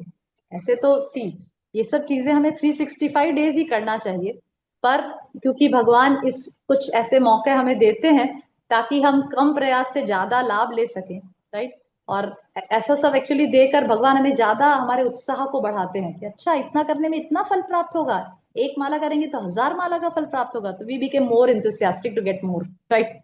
तो इसीलिए ऐसे तो ये सारी चीजें हमें हमेशा ही करनी चाहिए, 365 डेज हमें करना चाहिए, पर विशेष रूप से पुरुषोत्तम मन में बताया गया है कि इन भजन को अवश्य गाएं। सबसे पहला है, आप नोट कर सकते हैं, चौराग्र गण पुरुष अष्टकम। चौराग्र गण पुरुष अष्टकम मैं आपको ग्रुप में शेयर कर दूंगी। चौराग्र गण पुरुष Ashtakam. Second is Nand Ngandam Ashtakam, Nand Nand Ashtakam. Third is Jagannath Ashtakam. Okay, getting? अनन्य राधा माता जी। यस माता जी। Yes, okay. नंद नंद अष्टकम हो गया, चौराग्र गण्य अष्टकम हो गया, जगन्नाथ अष्टकम, then 15th chapter of Bhagavad Gita, that is Purushottam Yoga. One should recite this every day in the whole Purushottam month. जो 15वां अध्याय है भगवत गीता का, वो हमें पुरुषोत्तम महीने में हर रोज रिसाइट करना चाहिए। ओके, फिर भक्ति विनोद ठाकुर कहते हैं कि जय राधा माधव, जो भजन शिला प्रभुपाद बहुत पसंद करते थे, शिला प्रभुपाद अपने हर एक लेक्चर के पहले ये भजन गाते थे, वो हमें पुरुषोत्तम मास में अवश्य ही रिसाइट करना चाहिए। ओके, तो इस प्रकार से ये 4 चीजें हैं, चौराग्र गण्य पुरुष अष्टकम, जगन्नाथ अष्टकम, नंदानंद अष्टकम, और 15 chapter of Bhagavad Gita, that is Purushottam Yoga, और जय राधा माधव भजन। ये सब चीजें हमें आचार्य ने बताया कि हमें अवश्य ही करना चाहिए। और श्रीमद् भागवतम के 10th कैंटो के 14th chapter, Brahma prayers to Krishna, ये भी हम अध्ययन कर सकते हैं इस महीने में। ओके, इस प्रकार से ये चीजों के हमें जरूर ही पुरुषोत्तम महीने में एवरीडे रिसाइट करना ही चाहिए। एटलीस्ट इसमें से कोई एक भजन एवरीडे रिसाइट करना चाहिए। ओके, थर्ड इज, इस महीने में दान की विशेष महिमा है। प्रयास करें कि हम इस महीने में एटलीस्ट कुछ कुछ स्थितियों में कुछ कुछ समय में मंदिरों में या भक्तों को या धाम में दान दें। इस समय दान देने की विशेष कृपा या विशेष महिमा बताई गई है। तो that is the third thing. First is chanting extra rounds, second is reciting the bhajans, Third is giving charity. Okay. Fourth, very important, जिस प्रकार से कार्तिक महीने में हम दीपदान की महिमा बताई गई, उसी प्रकार से उससे ज्यादा महिमा पुरुषोत्तम महीने में दीपदान की बताई गई है। इसीलिए दीपदान अवश्य करें। Offer ghee lamp to the lord और टू तुलसी महारानी। रोज शाम को और सुबह हो सके तो दीपदान अवश्य करें भगवान को, और तुलसी महारानी को दिया अवश्य ही करें पुरुषोत्तम के महीने में। ओके, तो these 4 things. Fifth is कृपया पुरुषोत्तम के महीने में लेट तक ना सोएं।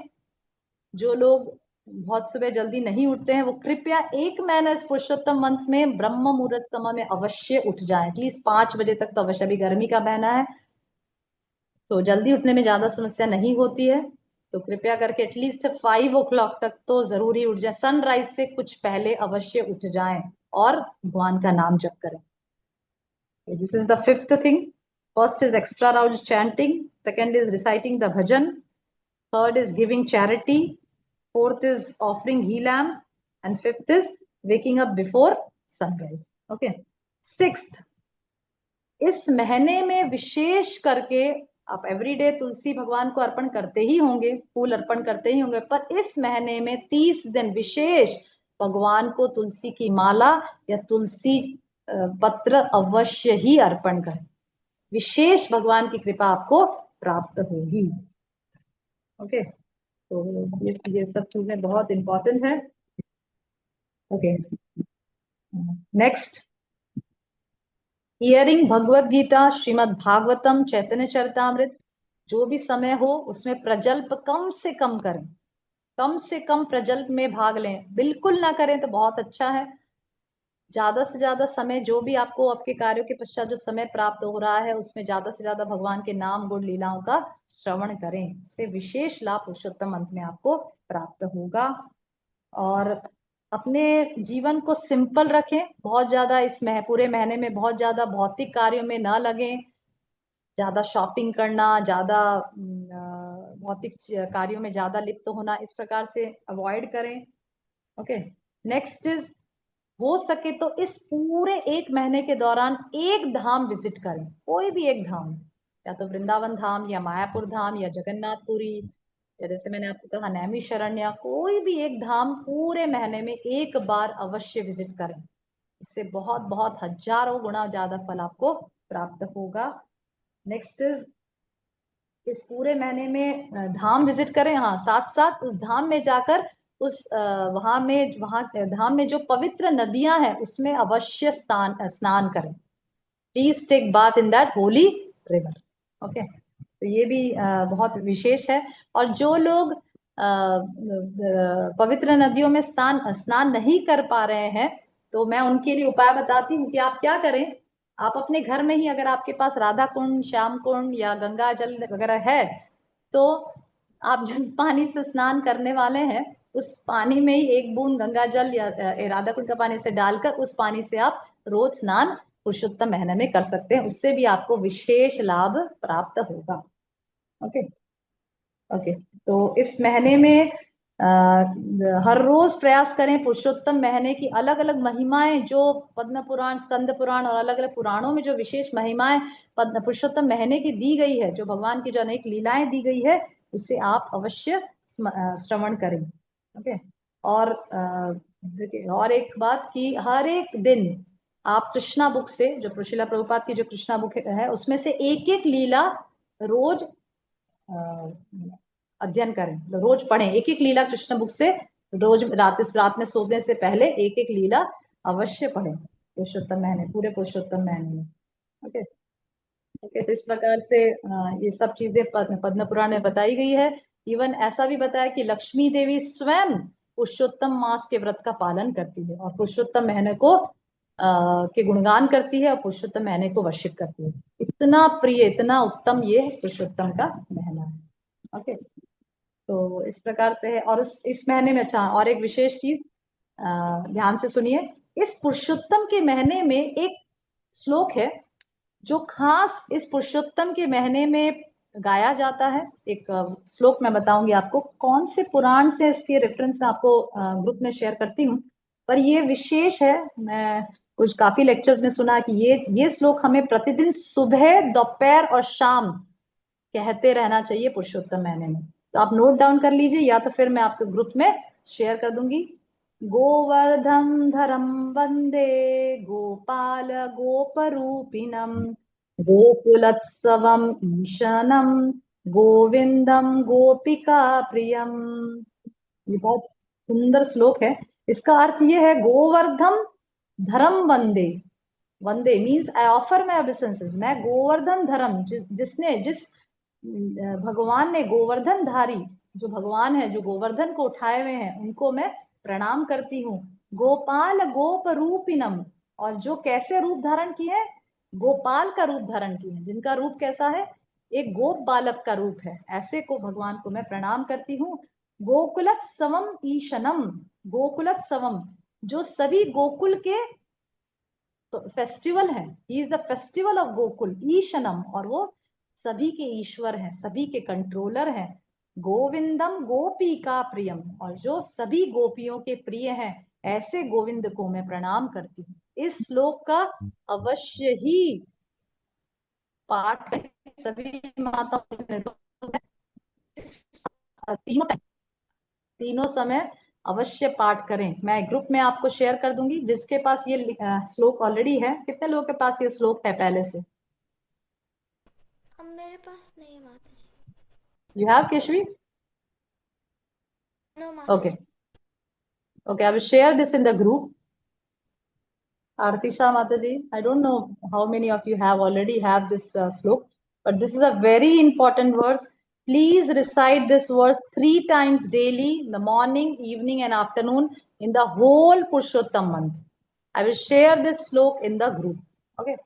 Okay. तो इस प्रकार से हमें ये चीजें पुरुषोत्तम महीने में करनी चाहिए। अभी फटाफट 5 मिनट में 10 मिनट में मैं कहूंगी कि क्या नहीं करना चाहिए।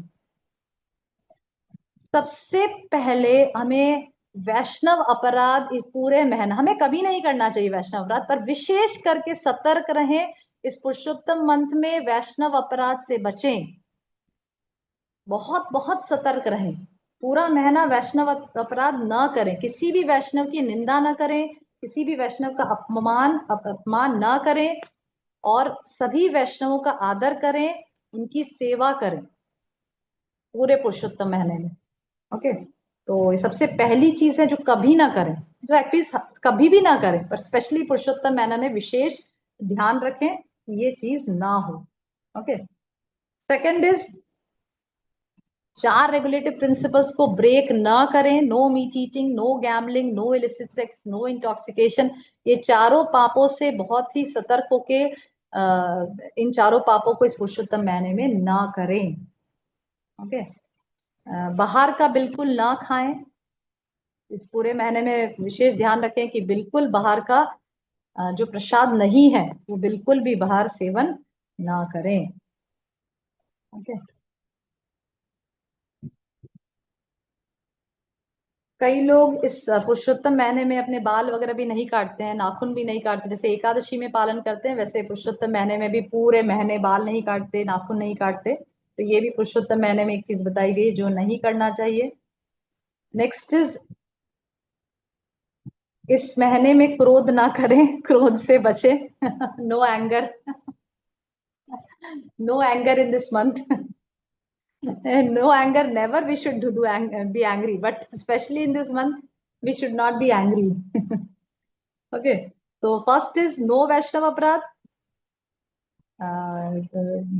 नाम अपराध से भी बचें, सेवा अपराध से भी बचें, और वैष्णव अपराध से भी बचें। तीनों अपराधों से इस महीने में बचें, वैष्णव अपराध, नाम अपराध और सेवा अपराध। तीनों अपराधों से बचें। क्रोध पे काबू रखें, नो हेयर कट, फिर नो नॉन वेजेस, जो लोग नॉन वेज खाते हैं वो प्लीज प्लीज इस महीने में नॉन वेज ना खाएं।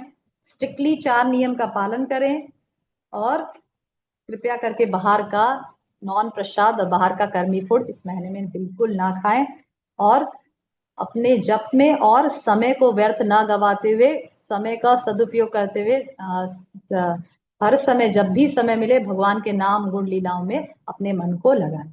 ओके, तो इस प्रकार से पुरुषोत्तम महीने का विशेष विशेष लाभ उठाएं, जितना लाभ उठा सकते हैं, जितना आध्यात्मिक प्रगति हम करने में अपना एफर्ट लगा सकते हैं, इस महीने का अधिकतम लाभ उठाएं। Okay okay, thank you very much. If anybody has any questions, comments?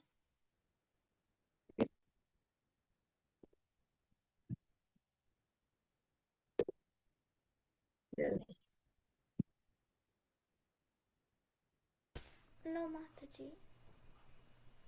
हरे कृष्ण माता जी। प्रणाम माता।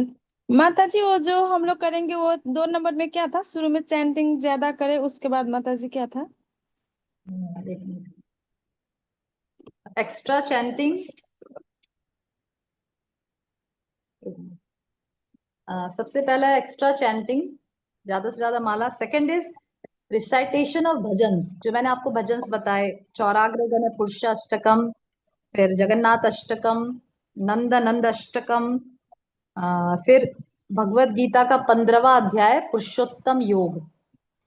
तो ये 4 चीज तो विशेष करके इस पुरुषोत्तम महीने में अवश्य ही रिसाइट करें, एवरी डे। इनको रिसाइट करने में ज्यादा समय नहीं लगेगा, मुश्किल से 15-20 मिनट लगेगा बस, दैट्स ऑल। जय सनीता माता जी, क्लियर? जी माता जी, धन्यवाद माता जी। मैं आपको ग्रुप में इसके पीडीएफ भेज दूंगी, और अगर आपको जी माता नहीं जी। गाना आता है तो we can have one class कि कैसे गाना है। आज समय नहीं बचा, नहीं तो मैं हम गाते इसको, नंद नंद अष्टकम और चौरा पुरुष चौराग्रगण अष्टकम। बहुत ही सुंदर भजन है ये। आप गाएंगे तो आप यही गाते रहेंगे पूरा दिन, इतने सुंदर है। जी माता जी, वो ग्रुप में शेयर कर दीजिएगा। ग्रुप में मैं शेयर कर देती हूँ आपको। जी माता जी। ये पूरा मैं नोट शेयर कर देती हूँ, जी। क्या क्या करना चाहिए क्या नहीं करना चाहिए, ग्रुप में शेयर कर देती हूँ। ओके, जी माता जी। एनी जी। Question, any other question? कोई और प्रश्न है किसी का? तो माता जी, कृष्ण माता जी। चैट, यस माता जी, यस माता जी, प्लीज हरे कृष्णा। कृष्ण माता जी, thank you for the class. Sorry, बीच में मैं आंसर नहीं कर पा रही थी बिकॉज मैं लाइब्रेरी में थी। Thank you for the beautiful class. Hare Krishna. Hare Krishna. कुछ कोई माता जी चैट में प्रश्न डाले हैं, अगर कोई देखकर पढ़ सकता है तो क्या प्रश्न है?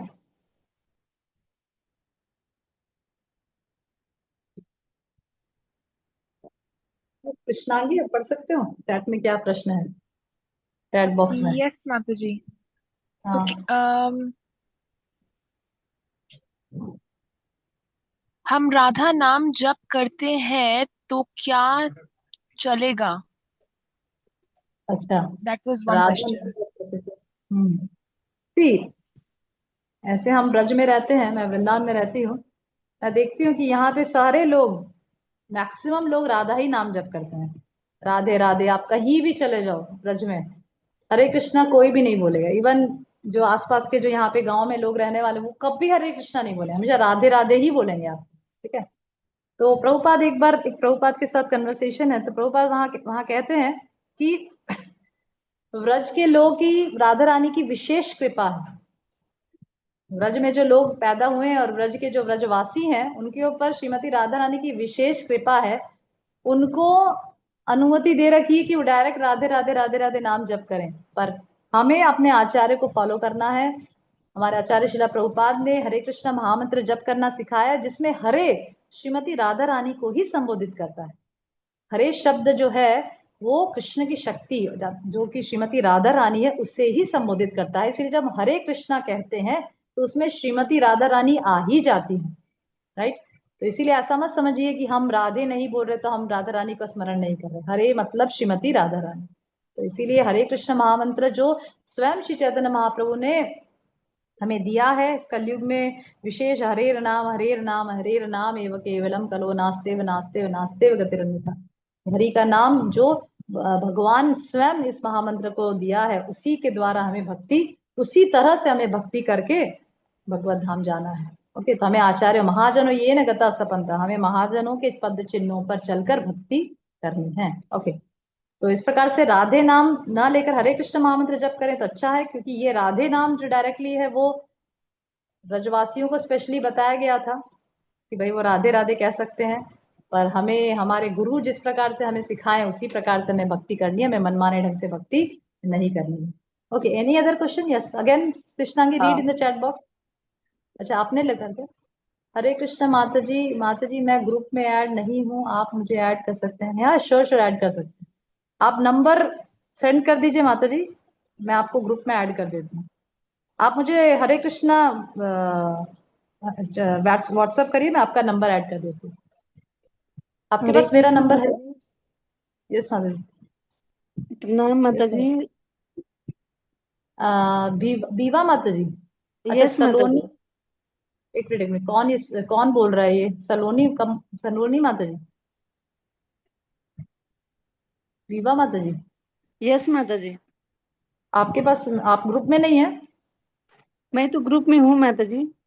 अच्छा, हरे तो कौन कृष्णा ग्रुप में माता है? जी, मैं नहीं हूँ अच्छा, ग्रुप में, सलोनी। सलोनी अच्छा, माता। सलोनी, ठीक है। आप किससे जुड़े माता जी? आपको किसने जूम आईडी शेयर किया? मुझे एक माता जी हैं, वो हैं शायद ग्रुप में, उन्होंने मुझे शेयर हाँ, किया था। तो एक काम करिए, आप उनको नंबर भेजिए। मतलब आपके पास मेरा नंबर है, फोन नंबर? नहीं नहीं माता जी। आप नोट डाउन कर लीजिए, 97 एक मिनट माता जी। 97 605 605 57 57 679। 679। ठीक है माता जी। आप इसमें मुझे हरे कृष्णा सेंड करिए, मैं आपका नंबर आपको ऐड कर ओके, थैंक यू माता जी। हरे कृष्णा। दूंगी। हरे कृष्णा। हरे कृष्ण माता जी। प्रणाम। Yes sir. हाँ, प्रणाम माता जी। माता प्रणाम। जी, यदि घर में कोई बच्चा हो तो क्या क्या नियम पालन कर सकते हैं? जैसे नया नवजात शिशु जो जन्मता है ना, हाँ हाँ हाँ, मतलब तो कितना क्या समय क्या? हुआ? कितना जी, समय हुआ? मतलब नियम, मतलब अभी पैदा हुआ है क्या बच्चा? अभी पैदा होने वाले हैं। होने वाले हैं? जी, तो अब जानना पड़ेगा ना क्या क्या नियम। अच्छा, नहीं मतलब पैदा होने वाला है अभी कुछ दिनों में? जी, इसी पुरुषोत्तम मास में, ज्येष्ठ में। तो बहुत अच्छी बात है, ये तो बहुत ही शुभ समाचार है कि पुरुषोत्तम महीने में बालक का जन्म होने वाला है। तो आप देखिए, जो जब भी बालक का जन्म और मृत्यु दोनों ही अशुद्ध अवस्थाएं बताई गई है। अगर किसी बच्चे का जन्म हो या किसी वृद्ध का मरण होता है घर में, तो दोनों ही में अशुद्धता लग जाती है परिवार में। तो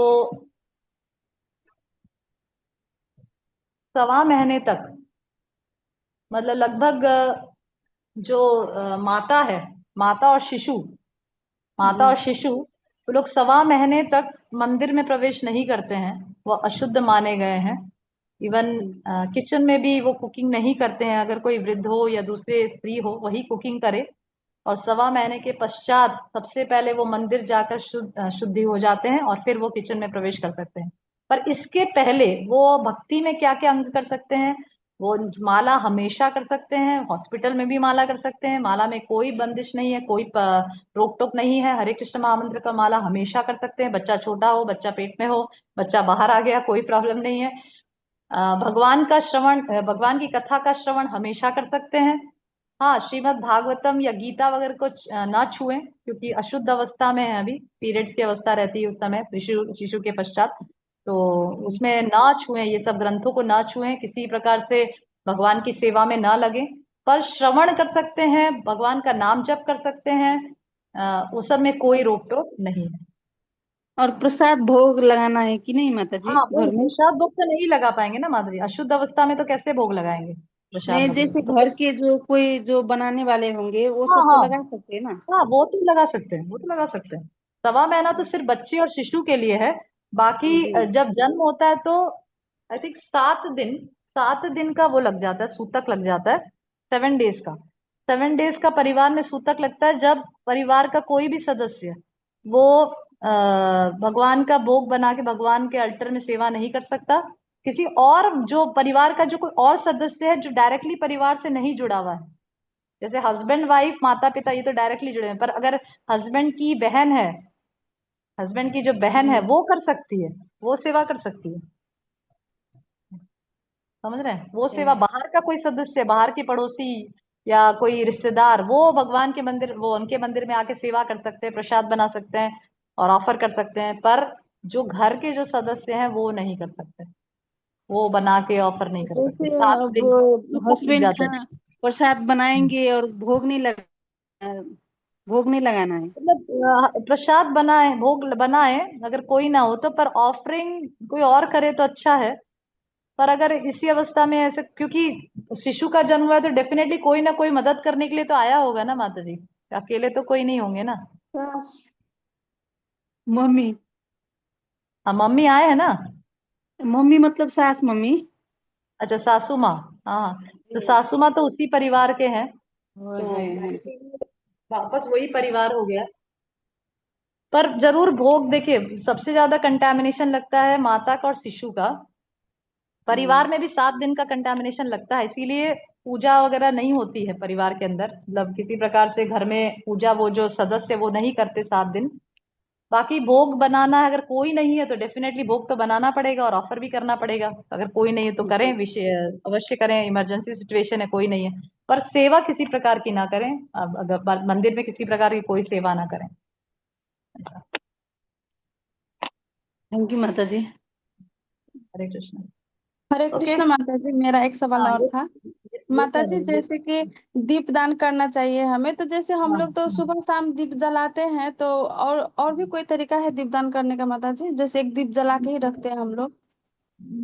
जी, वही दीपदान, मतलब दीप ऑफर जी। करना है जैसे। पर हाँ, इसमें अनीता माता जी एक विशेष चीज की, इस महीने में जैसे आपने दीप जलाया, पर जैसे आपका बेटा आया या आपकी दूसरे सदस्य दीप जलाया, तो उनके लिए अलग दिया रखें, अलग दिया दें उनको। मिट्टी के दिए रखें, मिट्टी के दिए जो दिवाली में मिलते हैं, मिट्टी के दिए घर में रखें, और बना बना के घी के दिए, सब सदस्य जितने भी सदस्य हैं उनको सभी को उत्साहित करें कि सभी लोग एक एक दिया, अलग अलग दिए बनाएं, सभी लोग को एक एक दिया भगवान को ऑफर करें। और उस ऑफरिंग के समय आप ये चौरागे गण्य पुरुष अष्टकम गा सकते हैं, नंद नंद अष्टकम गा सकते हैं, जगन्नाथ अष्टकम गा सकते हैं, किताब खोल के। एक व्यक्ति जैसे गा रहा है, एक व्यक्ति दिया ऑफर कर रहा है, फिर दूसरा दिया ऑफर कर रहा है, तो वो व्यक्ति गा रहा है। इस प्रकार से आप कर सकते हैं, पर हर एक व्यक्ति के लिए अलग अलग दिया बनाए। ऐसा नहीं एक ही दिया में हर एक व्यक्ति ऑफर कर रहा है ऐसा नहीं, इस प्रकार से ना करें, समझ रहे हैं? जी माता जी। तो और जो आपके सदस्य जो ज्यादा भक्ति में नहीं, उनको भी आप प्रेरित कर सकते कि अरे आओ दिया करो, इस प्रकार से। क्योंकि इस महीने में अनजाने में भी माता जी, अगर अनजाने में भी वो व्यक्ति कुछ भगवान को दिया करता है या कुछ करता है, कुछ भी आध्यात्मिक कार्य में लगता है, तो उसको बहुत बहुत फल प्राप्त होता है पुरुषोत्तम के महीने में, जी समझ रहे माता जी, हैं? बहुत बहुत धन्यवाद अनजाने माता में जी। भी अगर कोई कर दे तो दीप दान, तो उसका उद्धार हो जाएगा। ऐसी है, ऐसा है महीना। ओके। हरे कृष्ण। यस। जी प्रणाम। हरे कृष्णा माता जी। यस मामी। यस Uh, माता जी, अनंत। एक थैंक यू एक माता जी। मिनट। या हाँ। यस मामी। it is said that we should not chant any mantra except Hare Krishna Maha Mantra. But in Garbhadan yes. Samskar, it is said that to obtain a son and before approaching the wife for Garbhadan Samskar, the husband should chant a particular like Krishna Astatara Stotam and Vishnu Yoni Sukta prayers. So it is related to Krishna's prayers only, so we can chant that mantra or not, Mataji. What is your question? Uh, Garbhadan, हाँ, गर्भदान से what is your question? uh, मैं फिर से कहूँ? हाँ, बोलिए। It is said that we should not chant any mantra except Hare Krishna Maha Mantra. We But should in not chant any mantra other than Maha Mantra. It's not said any that we. It's not like that we can't chant any mantra other than, we cannot chant any mantra other than Maha Mantra. We can chant. so we can chant that Garbhadan Yes, Samskara. we can say Om Namo Bhagavate before starting the Srimad Bhagavatam. Aren't we saying this? Om Namo Bhagavate Vasudevaya. Om Namo Bhagavate Vasudevaya. We are saying this 3 times. This is the system Yes, set by Srila Prabhupada, right? Ananya Radha Mataji. yes, Mataji. But regarding chanting on beads, Mataji, regarding chanting on the beads, I'm telling, the japa that we are doing, the japa we are doing of Hare Krishna Mahamantra. We are not doing japa of Om Namo Bhagavate Vasudevaya, Om Namo Bhagavate Vasudevaya, because that is not recommended by the acharyas. We have to do bhakti as told by our previous acharyas. We have to follow in the footsteps of the Mahajanas. That means the teachers who has taught us bhakti, the guru, the spiritual master, right? ठीक है. So we can definitely chant the mantra Om Namo Bhagavate Vasudevaya and the mantras, Gayatri mantras we are chanting, right? But we are not making this as a chant, as a mantra to be chanted on our japamala, right? Okay, Mataji. I am in the morning I'm chanting many mantras, many different mantras from different Puranas I'm chanting in the morning. But I'm not chanting those mantras in my japamala. Whenever I chant in the japamala, I chant only Hare Krishna Mahamantra, Hare Krishna, Krishna, because that is what Srila Prabhupada said. Okay, so I am not telling you that you don't chant any of the mantra. You can chant the mantra, any Vishnu mantra you can chant, but on the japamala you have to chant Hare Krishna, Hare Krishna. Okay, clear, Ananya Radha Mataji? Clear, Mataji, Ananya Radha? Yes, Mataji. Your doubt is clear? Okay. Yes, Yes. yes, Shivani Mataji, yes, Shivani Mataji. आप पूछना चाहते कुछ? हाँ जी. Yes माताजी. माताजी thank you. पहले तो बहुत आपने अच्छे से इलेबोरेटली इतना ग्लोरीज बताए इस मंथ के. Thank you so much. जी माताजी, मैं ये पूछ रही थी कि जैसे आपने बताया ना कि महाप्रभु कहते हैं कि भाई सबको सबको ही ये ग्लोरीज बतानी चाहिए, और हमारा भी वही उद्देश्य होता है जो भगवान का है. तो जैसे हम अगर नॉन डिवोटीज को भी थोड़ा सा इंस्पायर करते हैं इस मंथ के मीन्स कुछ करने के लिए, तो मुझे ये पूछना था कि इसमें कुछ भौतिक लाभ भी होते हैं कि मीन्स, क्योंकि वो क्या है कि उनको जैसे स्पिरिचुअल बेनिफिट्स का तो कुछ नॉलेज ही नहीं है, जिनको जैसे बिल्कुल ही जो बिल्कुल बॉडीली प्लेटफॉर्म पे हैं, तो उनको तो मतलब ऐसे इसी से ही शुरुआत हम कर सकते हैं. तो क्या कुछ भौतिक हाँ, तो लाभ उनको जैसे बोलिए, हेल्थ? उनको बोलिए कि बहुत नहीं, उनको बोलिए बहुत आर्थिक लाभ मिलेगा. 100 अश्वमेध, मैं बोला तो सही, 100 अश्वमेध यज्ञ का फल मिलेगा आपको. 100 अश्वमेध यज्ञ करने से व्यक्ति इंद्र का पोस्ट प्राप्त करता है. जो 100 अश्वमेध यज्ञ करता है वो इंद्र की पदवी प्राप्त. इंद्र की पदवी स्पिरिचुअल वर्ल्ड थोड़ी है, वो तो भौतिक जगत है. इंद्र का राज्य प्राप्त करना या इंद्र की गति जो पोस्ट प्राप्त करना, वो तो स्पिरिचुअल वर्ल्ड नहीं है, वो तो भौतिक जगत की वो है. तो मिल रहा है ना, सब मिलेगा. उनको बोलिए आपको धन धान्य प्रसिद्धि फेम जो चाहिए मिलेगा, आप सिर्फ ये करो पुरुषोत्तम के महीने में.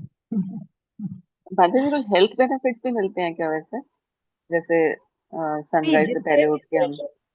जितने see what is the meaning of spiritual life? Spiritual life means regulated life, right? Yes When we enter into spiritual life, what we do, the first thing, we become regulated in our activities. We start regulating our eating, our sleeping, mating, everything we start regulating. हमारा जीवन regulation में आ जाता है. हम सुबह जल्दी उठने लगते हैं, हम सुबह उठ के मेडिटेशन करते हैं, माला करते हैं.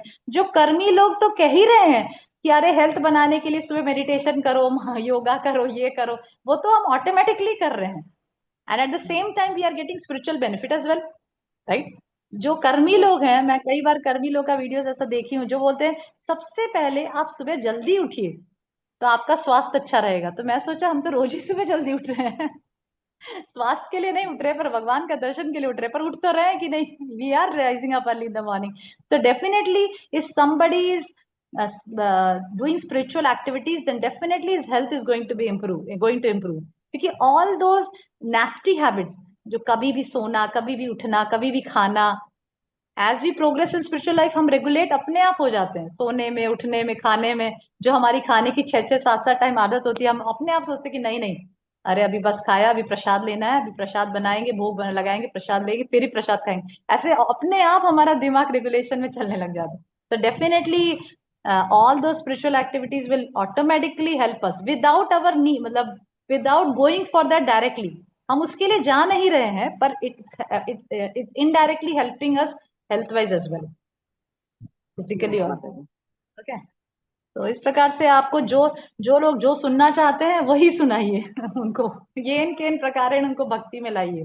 प्रभुपाद बोलते थे ना, some or other bring them to Krishna consciousness.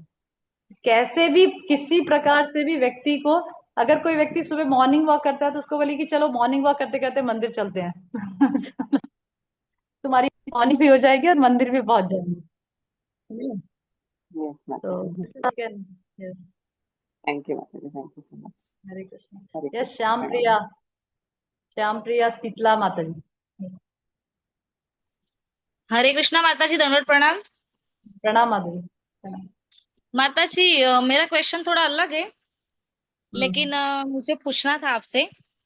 Hmm question ऐसा है कि जैसे कि मैं भक्ति में जब जब जैसे आई नई नई, तो हम्म मतलब कैसे कि तिलक लगाना, कंठी पहनना, जैसे कि मेरी अभी तो दीक्षा हो हम्म, गई है।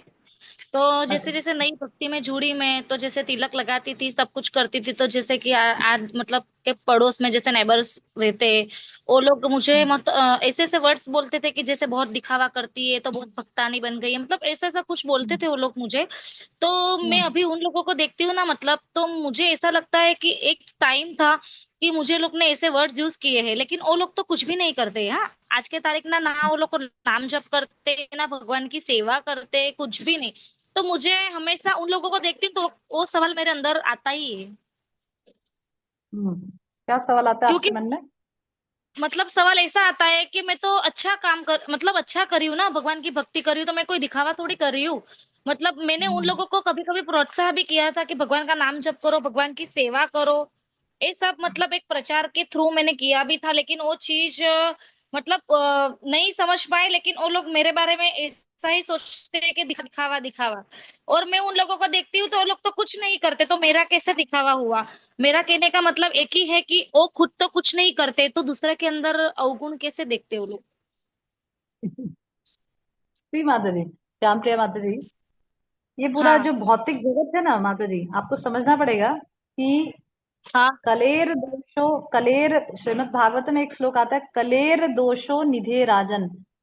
सुखदेव हाँ गोस्वामी हाँ भगवान सुखदेव गोस्वामी जो है वो महाराज परीक्षित से बोलते हैं, कलेर दोषो निधे राजन। हे हाँ राजन, ये जो कलयुग है वो दोषों का सागर है। मतलब ये ऐसा हाँ सागर है, ऐसा समुद्र है जो दोषों से भरा पड़ा है। ठीक है, और उसी हाँ समुद्र में हम रहते हैं जो पूरी तरह से हाँ दोषों से भरा पड़ा है। तो ऐसे हाँ समुद्र, ऐसे कलयुग, घोर कलयुग में आप क्या एक सतयुग की स्थापना एक्सपेक्ट करेंगे? क्या सतयुग तो एक्सपेक्ट नहीं कर सकते कलयुग में? कलयुग मतलब नहीं। क्या है? कलयुग मतलब कलह का युग है ये, जहाँ लोग हाँ एक दूसरे को कलह करते हैं, एक दूसरे को द्वेष करते हैं, घृणा करते हैं, अपमान करते हैं, हाँ हाँ झगड़ा करते हैं। हाँ। वही युग में, और उसी युग में हम भगवान का नाम जप करते हैं। नाम ठीक है, हाँ अब ऐसे युग में भगवान का नाम जप करेंगे तो आपको क्या एक्सपेक्ट करेंगे आप? प्रहलाद को जैसे हिरण्यकशिपु जैसा ट्रीटमेंट दिए, वैसे ही हमें भी लोग देंगे। समझ रहे हैं? जैसे हम्म। प्रहलाद को हाँ हिरण्यकशिपु ने कैसा ट्रीटमेंट दिया, उनको मारने का प्रयास किया, उसको धक्का दिया, उसको सांपों के बीच डाल दिया। तो ऐसे तो लोग इतना हद तक तो हमें नहीं कर रहे हैं, एटलीस्ट हमें कोई धक्का नहीं मार रहा है, हमें कोई मार नहीं रहा है। हमें सिर्फ हाँ। लोग किसी इच्छा से देखते हैं और उल्टा सीधा बोलते रहते हैं, राइट? तो इसीलिए हम्म। अभी आप एक चीज नोट करिए माता जी, कि दुनिया में जो गलत काम करने वाले जो लोग हैं, जैसे आप देखेंगे गुजरात में मैं कई बार देखती हूँ, लड़का लड़की एक साथ घूमते हैं, पार्क में जाते हैं, और कभी कभी तो सड़कों में एक दूसरे को आलिंगन करते हैं। और जो स्मोकर्स हैं, जो सिगरेट पीते हैं वो सिगरेट पीते हैं, दारू पीने वाले दारू पीते हैं, पर वो लोग कभी ऐसा नहीं सोचते कि दुनिया मेरे बारे में क्या सोचेगी। मैं ऐसा कर रहा हूँ, दुनिया मेरे बारे में क्या सोचेगी। तो हम्म। जब खराब करने वाले लोग ऐसा नहीं सोच रहे कि दुनिया मेरे बारे में सोचे क्या सोचेगी, तो हम जो इतना अच्छा कर रहे हैं, भगवान का नाम जप कर रहे हैं, तिलक पहने हैं, कंठी माला पहने हैं, इतना कलयुग में भी इतना भगवान का निरंतर जप कर रहे हैं, भक्तों का संग कर रहे हैं, हम इतना अच्छा कार्य कर रहे हैं, तो हम क्यों दूसरों के बारे में सोचे? समझ रहे हैं? हम्म। मतलब जब सोचना तो ये होता जब है कि वो खराब लोग क्या करने समझ। वाले, हाँ नहीं, वो लोग नहीं समझ पाएंगे ना माता जी, उनको भक्तों का कृपा प्रसाद प्राप्त नहीं हुआ है। उनके अंदर अभी बहुत ज्यादा मलिनताएं हैं, हृदय में मद मत्सर्य भरा पड़ा है, गंदगियां भरी पड़ी है। अगर दर्पण में बहुत ज्यादा गंदगी है तो चेहरा देख सकते हैं क्या? नहीं नहीं। तो उसी प्रकार से वो लोग के हृदय में इतनी गंदगियां हैं कि वो, आप अच्छा कार्य कर रहे हैं, वो आप नहीं समझ पा रहे हैं, वो नहीं भान पा रहे हैं, हम्म। पर आप समझ पा रहे हैं। आप समझ पा रहे हैं पर वो नहीं समझ पा रहे हैं। तो आप उनसे घृणा द्वेष ना करके उनके ऊपर दया बरसाइए। ये भक्त का गुण है, हम्म। ये भक्त का लक्षण है, हाँ कि जो उनसे घृणा हाँ। करता है, जो उनसे अपशब्द कहता है, उसके बावजूद भी जो भक्त होता है वो उन पे दया करता है कि अरे देखो, ये समझ नहीं पा रहे हैं कि भक्ति कितना जरूरी है, भगवान का नाम कितना जरूरी है, नहीं तो हम सब नरक में जाने वाले हैं। तो आप सही उनके बात ऊपर कृपा करिए। आप जन्माष्टमी, जो बड़े बड़े त्योहार आते हैं, उसमें प्रसाद लाके उनके दीजिए, वो भले ही आपके लिए उल्टा सीधा बोले, पर फिर भी हाँ। सोचिए, आप उनके लिए अच्छी भावना रखिए। और आप वो आपके लिए खराब बोले तो कोई बात नहीं, आप क्या करिए, जब भी अच्छा बड़ा प्रोग्राम हो मंदिरों में, आप उनके लिए खास हलवा प्रसाद या कुछ प्रसाद लाके उनको दीजिए। बोले लीजिए ये खाइए, आप ये खाइए, ऐसा प्रसाद शब्द भी मत यूज करिए, बस आप बोले कि ये लीजिए, ये खाइए हम्म। मेरी तरफ से। इस प्रकार से आप उनको दया करिए, आप उनके प्रति बिल्कुल भी द्वेष भावना मत रखिए, घृणा भी मत करिए। बस आप ये सोचिए कि वह इस चीज को नहीं समझ पा रहे हैं, बस हाँ वो बात इसी सही है। भावना से, इसी भावना से आप चलते रहिए। डेफिनेटली भगवान उपयोग, आप उनको कैसे येन केन प्रकार भक्ति दीजिए, या तो उनको कभी भगवान के शरण की तुलसी ला के दीजिए, या तो प्रसाद ला के दीजिए। इस प्रकार से डेफिनेटली वो एक दिन समझ जाएंगे और वो भी भक्ति में आ जाएंगे। तो समय का फर्क है बस, दैट्स ऑल। कुछ हाँ मैं समय, भी वही सोचती हूँ कि समय आएगा ना तो इन लोगों को समझ तो आएगा ही। समझ आएगा माता जी। हम भी तो कभी ऐसे थे ना, जब हमें भी समझ नहीं हाँ आता था, तो फिर तो हाँ हम भी वैसे, वो भी है समय का फेर है बस। वो हाँ। आपके पीछे हैं, आप आगे आ गए, हम्म। एक दिन वह भी आ जाएंगे भक्ति में। हाँ वो तो है। तो आप उनके लिए हम्म। बुरा ना सोचें, आप उनके लिए खराब ना सोचें, आपसे सोचें कि कलयुग का प्रभाव है, कलयुग में हर एक जीव मंद है, बुद्धू है, समझ नहीं पाता है, इसीलिए आप उनको ये इनके इन प्रकार भक्ति में लाने का प्रयास करें, बस that's all. Okay. Thank okay, you माता जी। Thank you, Hare Krishna. Okay okay, thank you very much, thank you for joining. तो परसों पुरुषोत्तम माह शुरू हो रहा है, और सभी लोग से विशेष अनुरोध है मेरा, प्लीज प्लीज कुछ कल ही से अपना डायरी खोलिए, अपनी नोटबुक खोलिए, और अपने रेजोल्यूशंस बनाइए कि पुरुषोत्तम मास में मैं क्या क्या विशेष करने वाली हूँ, और उसको दृढ़ता से पालन करने का प्रयास करिए। Thank you very much. Hare Krishna. वांछा कल्पतरुभ्यश्च कृपा सिंधु भैर्य च पतितानां पावनेभ्यो वैष्णवेभ्यो नमो नमः। अनंत कोटि वैष्णव भक्त वृंद की जय, शिला प्रभुपाद की जय। हरे कृष्णा। हरे कृष्णा। पुष्मिता माता जी, आरती माता जी, प्राची हरे कृष्णा, नेहा हरे माता जी हरे कृष्ण माता जी। कृष्णा, ललिता यादव माता जी हरे कृष्णा। थैंक यू माता जी। हरे कृष्णा। हरे कृष्णा। थैंक यू माता जी।